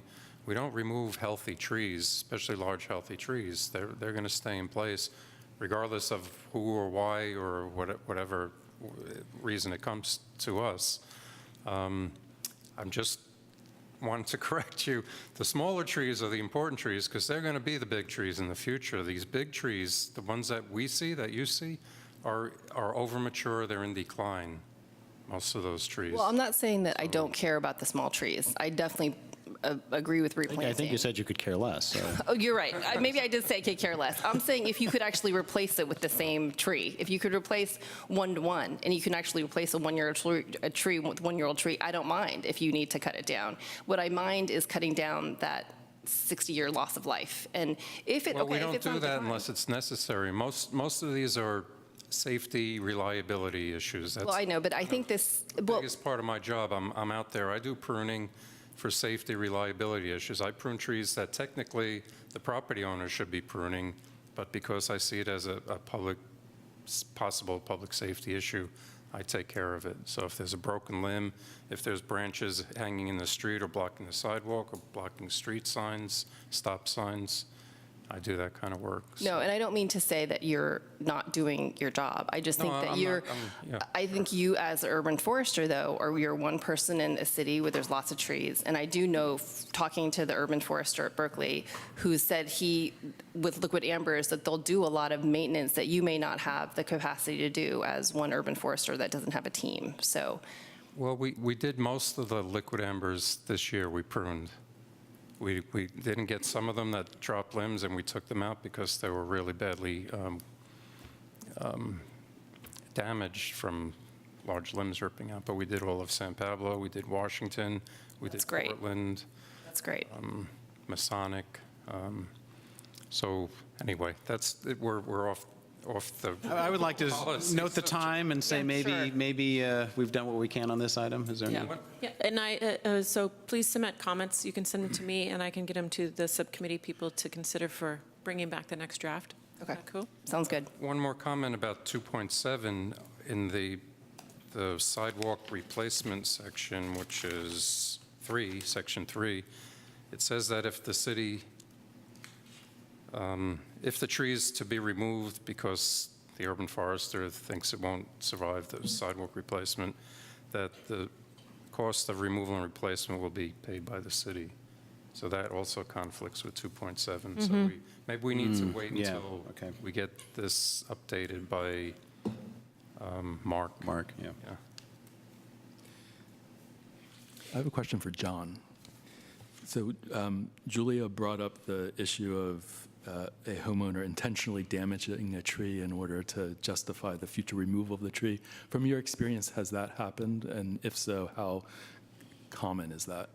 We had one this past year, I think, where basically they kind of limbed up everything on the tree and just left this little frame skeleton of a tree. So it's not very common. I see it here and there. I'm in agreement that it would be good to have some kind of fine fee schedule, some kind of, not necessarily to punish people, but to deter them from doing things like that, to let them know, to spread the word. Hey, if you hack the top off your tree, the city's going to charge you $1,000 for doing that.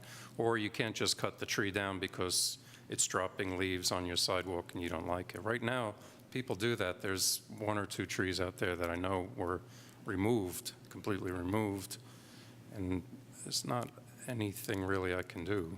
Even if we had fines, we don't have enforcement for it at this point. So, but yeah, it's just more of a persuasion tool, education persuasion tool. It would be nice to do that. But yeah, I don't see a lot. I think in general, the city people appreciate their trees and want to take care of them. So. Okay, so let's see. So we are coming back next month with revisions and after a subcommittee meeting. So you'll just see that next month. I don't think we need to talk more. Right, and you notice in your packet, you have the sidewalk policy in your packet, just so you know what is contained in that. as So, do you reference. want to take public comment? I should take public comment too. Any public comment? Nope, okay. Okay, so any other questions or comments? Nope. Okay.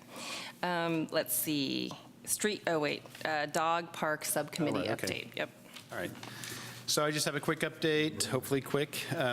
So we've lost one of the members of our subcommittee, and I believe Brian is going to step. He was our alternate, so that's great. Thank you, Brian. I have no idea what you've signed on to. So just a quick update. So we've completed the Section B surveys. I think I talked about this last time. We got 133 responses. That's great. And so at this point, we've prepared a citywide survey, and this is going to go out, I'm thinking the next couple weeks. You're going to have somebody look at it, but go out soon. And when I say go out, we're thinking of posting at all the off-leash dog areas and in the surrounding neighborhood. Try, not just the dog folks, but other folks. I'm going to ask Shelley to maybe post it on Nextdoor. I know you guys can post citywide. And then if any other suggestions you have, we would do. I know that the city has an email notification list for dog issues, and there might be another one that's relevant. I don't want to just target dog folks with dogs. At this point, we're not planning any in-person interviews, although I would say, and this is just me coming out here at this point, that we might reconsider if we don't get a whole lot of response. If we decide we need to go talk to people, we might have to do that. Yeah, So I already did a bunch of those, and you guys did a bunch. too. Yeah, we've done a bunch in the around neighborhood, Section B. One-on-one. Yeah. So that's kind of where that part is, the surveys is. And then the other thing I wanted to report on was a meeting that Julie and I had with Chief Geisberger yesterday with the police department, just kind of asking about the police's role in enforcing the rules at the off-leash dog areas. His response basically is mostly a matter of priority. They prefer to give warnings rather than citations if they talk to somebody, but they have given out a few citations. If somebody comes back and keeps, generally it's being in the park after hours over and over, then they will give citations. He does report, or they did report, that the calls about Section B have gone down dramatically since we installed the time gate, and that's huge. So that was a great idea, seems to really be working, to the point that he says he's not aware of it as, he doesn't think of it as a problem anymore. It's not reaching his desk. And he can't say how many calls they get regarding this because they're not set up to really pull that sort of information. It'd be very difficult, but it doesn't seem to be a lot. He did say that as far as he knows, there were no calls regarding the other off-leash dog areas. And we specifically mentioned Terrace Park and the Greenway at Dartmouth and the Bulb. He did note that the Bulb used to have a lot of calls when folks were living out there, and their dogs apparently would form packs and then threaten people from time to time. So, but that was many years ago.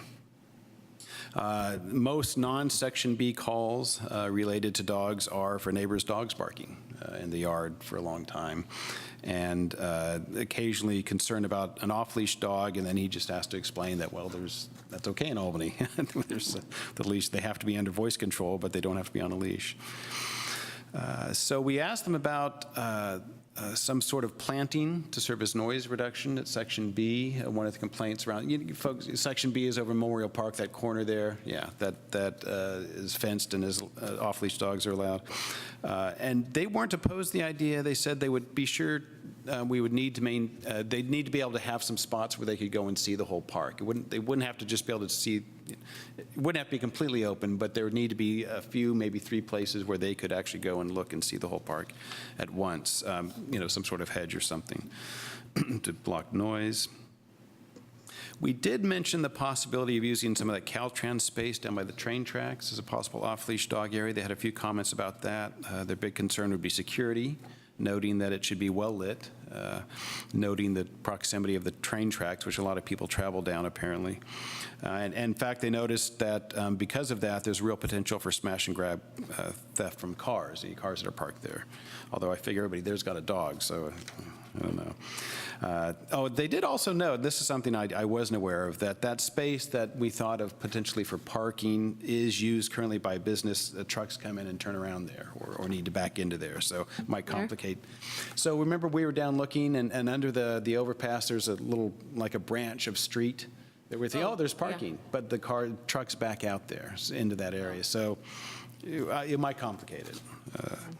But there will be the new parking lot that will be going in right across the street. Right. So there, right. So it may not be an issue. Anyway, so that was interesting, and pretty much that was the take home from them. So our next steps are the general survey going out in the next couple weeks, and then after that we want to have at least one public meeting. But we kind of feel like, talking about timing, we feel like that needs to wait until Section B is open so that we can contact the people using Section B so they be included in that conversation. And that's our update. Comments, questions? Thank you. Yeah, any questions or comments? Any public comment? How are you going to notify folks that this survey is available? Well, so at this point, we're planning to, just posters on, again, near and in places that are frequented by off-leash. I'd like to do it everywhere, but that's too much of a lift, so we'll do what we can. People who are more likely to have an opinion, and then electronic means, emails, next door, and open to suggestions. When we did the Section B thing, we door hang it, and we went and knocked on doors, but we did 40 addresses, 50 addresses. Yep. And it would be hard to do a lot more than that. Yeah. What kind of questions are on the survey? So I should have brought one. I don't have one, but it's. Or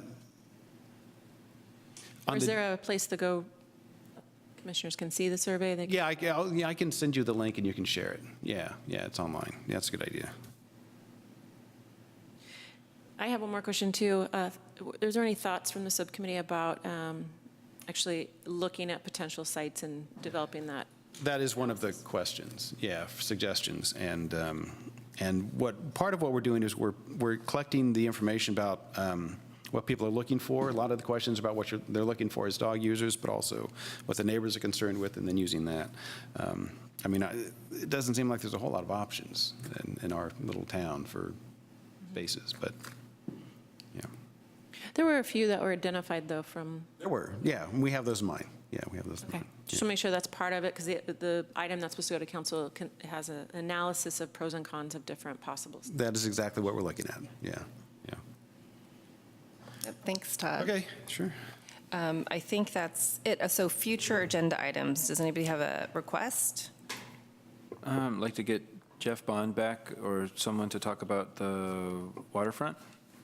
That'll probably be a little bit of time, probably not this next coming meeting, but yes, they definitely will come in the future, for sure. I mean, it might almost be better to wait until there's an issue so that it's fresh. Well, if he's already told, then again, we could act more quickly on whatever issue comes up if we'd have some training. And It sounds like his plan is to start bringing you guys up to speed, because he doesn't anticipate anything in this coming year, but this year, using it as like bringing you up to speed on the long history and all of the possible trainings would be great, yeah. We also have work plan. The work plan, I think, is going to Yeah. be on the next agenda, and then we'll bring back the tree. Yeah, But we won't be bringing back the subcommittee, or, sorry, the dog park at this point. probably not yet. Yeah.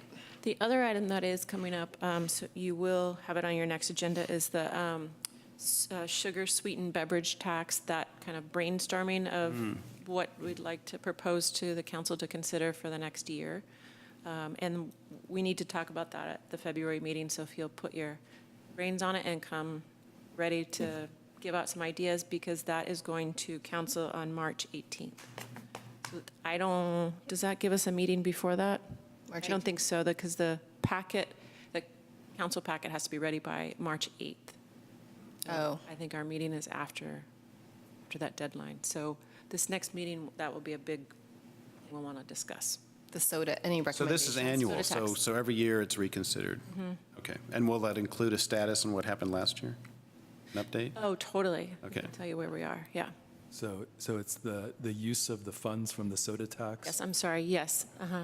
And the suggestions and input come from a variety of sources, from the school, from the Parks and Rec Commission, I think Traffic and Safety, and somebody else. And then they have a meeting where the public comes and also gives suggestions as well.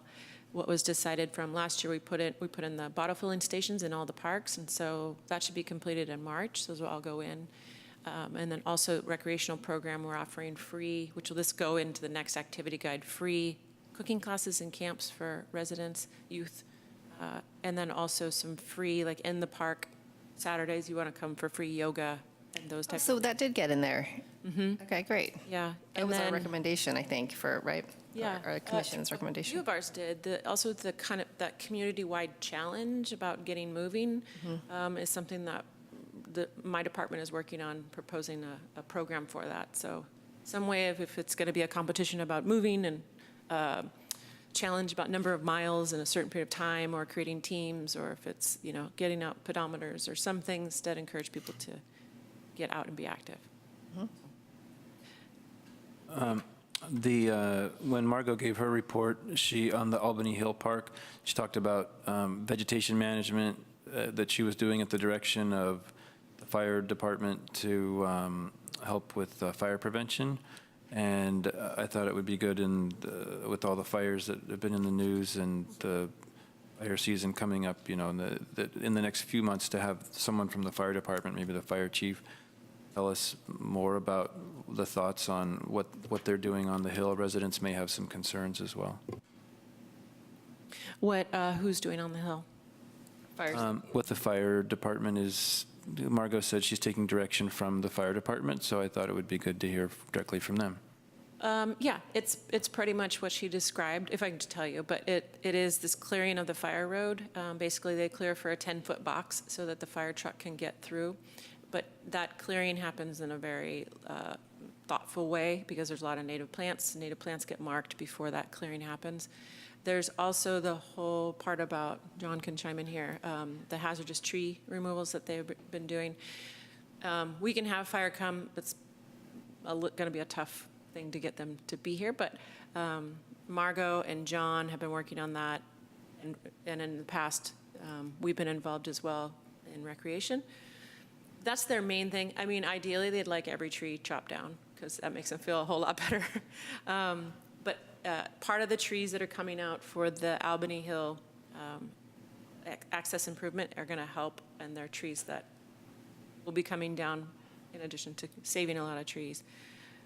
Those are their main concerns. There's also in that, when that access improvement, not to dive into this because we're at the end here, but a number of interesting things that will help fire department in fighting fires on the hill, which is putting a hydrant up there right now. They're running a hose across that street because the hydrant's across the street from the hill. So making that so it's on the same side of the street. When they run their hose across there, it's such a large hose that nothing can drive across it. So that'll be a significant improvement to helping fight fires up there. But we can talk more about it, or if we see access improvement come back again, we could get some input from them. So I can work on that. You want more information? So think about the work plan. It won't be the final thing. We'll probably be able to do it in March as well, and then it'll go to council either in the second meeting in March or the first meeting in April for their approval. So work plan, soda tax, and tree. Maybe you could send out the current work plan. Could you send out the current one with updates? Yes. One other thing to note that on the 22nd, they're continuing the conversation about the strategic plan, and that plays a big role in our work plan. So try to keep your eye out for things that are landing on that strategic plan that involve the Parks and Rec Commission, because those will end up on the work plan. Is it premature to talk about the work plan if they're going to give us, because I know that last time they told us what they were going to. Yeah, as our role as advisory bodies to the Okay. council, that's, Right. we need to do what they want us to do, but there's also a lot of things that we're going to carry over and complete. Okay. And there may be new things like looking at Terrace Park or other items that have come up through the year. Great. So Okay. will we be able to revisit some of the things in the previous work plan that I saw that were scratched out? You kind of, Oh, yeah. It was hard to read, but yes, I usually give the red line, like these have been completed, and then leave the ones that are still dangling that we didn't get to. Is that what you're asking? Yes. Yeah. yes, definitely, like some of the areas that I thought that play a vital role in some of the history of Albany's, Totally. Memorial Park that we talked about on Key Route and improvements and things like that. Yes. So I didn't know if that was permanently just deleted because I saw it scratched out on the previous plan. So just wondering if we can revisit it. Yeah. I had tried to get it on here, but I knew we might go long, so I took it off of here. But when I come, I'll bring it, and we can talk about all the accomplishments that you guys actually got through in the past 2 years, and then talk about anything that's on there and what the status is of those projects, for sure. Yeah. And there'll be chocolate at the next meeting, right? Yeah, of course. Because it's Valentine's Day. Yeah, it is. is it? I will bring chocolate. Okay. If that's all, meeting adjourned. Thanks. Thank you.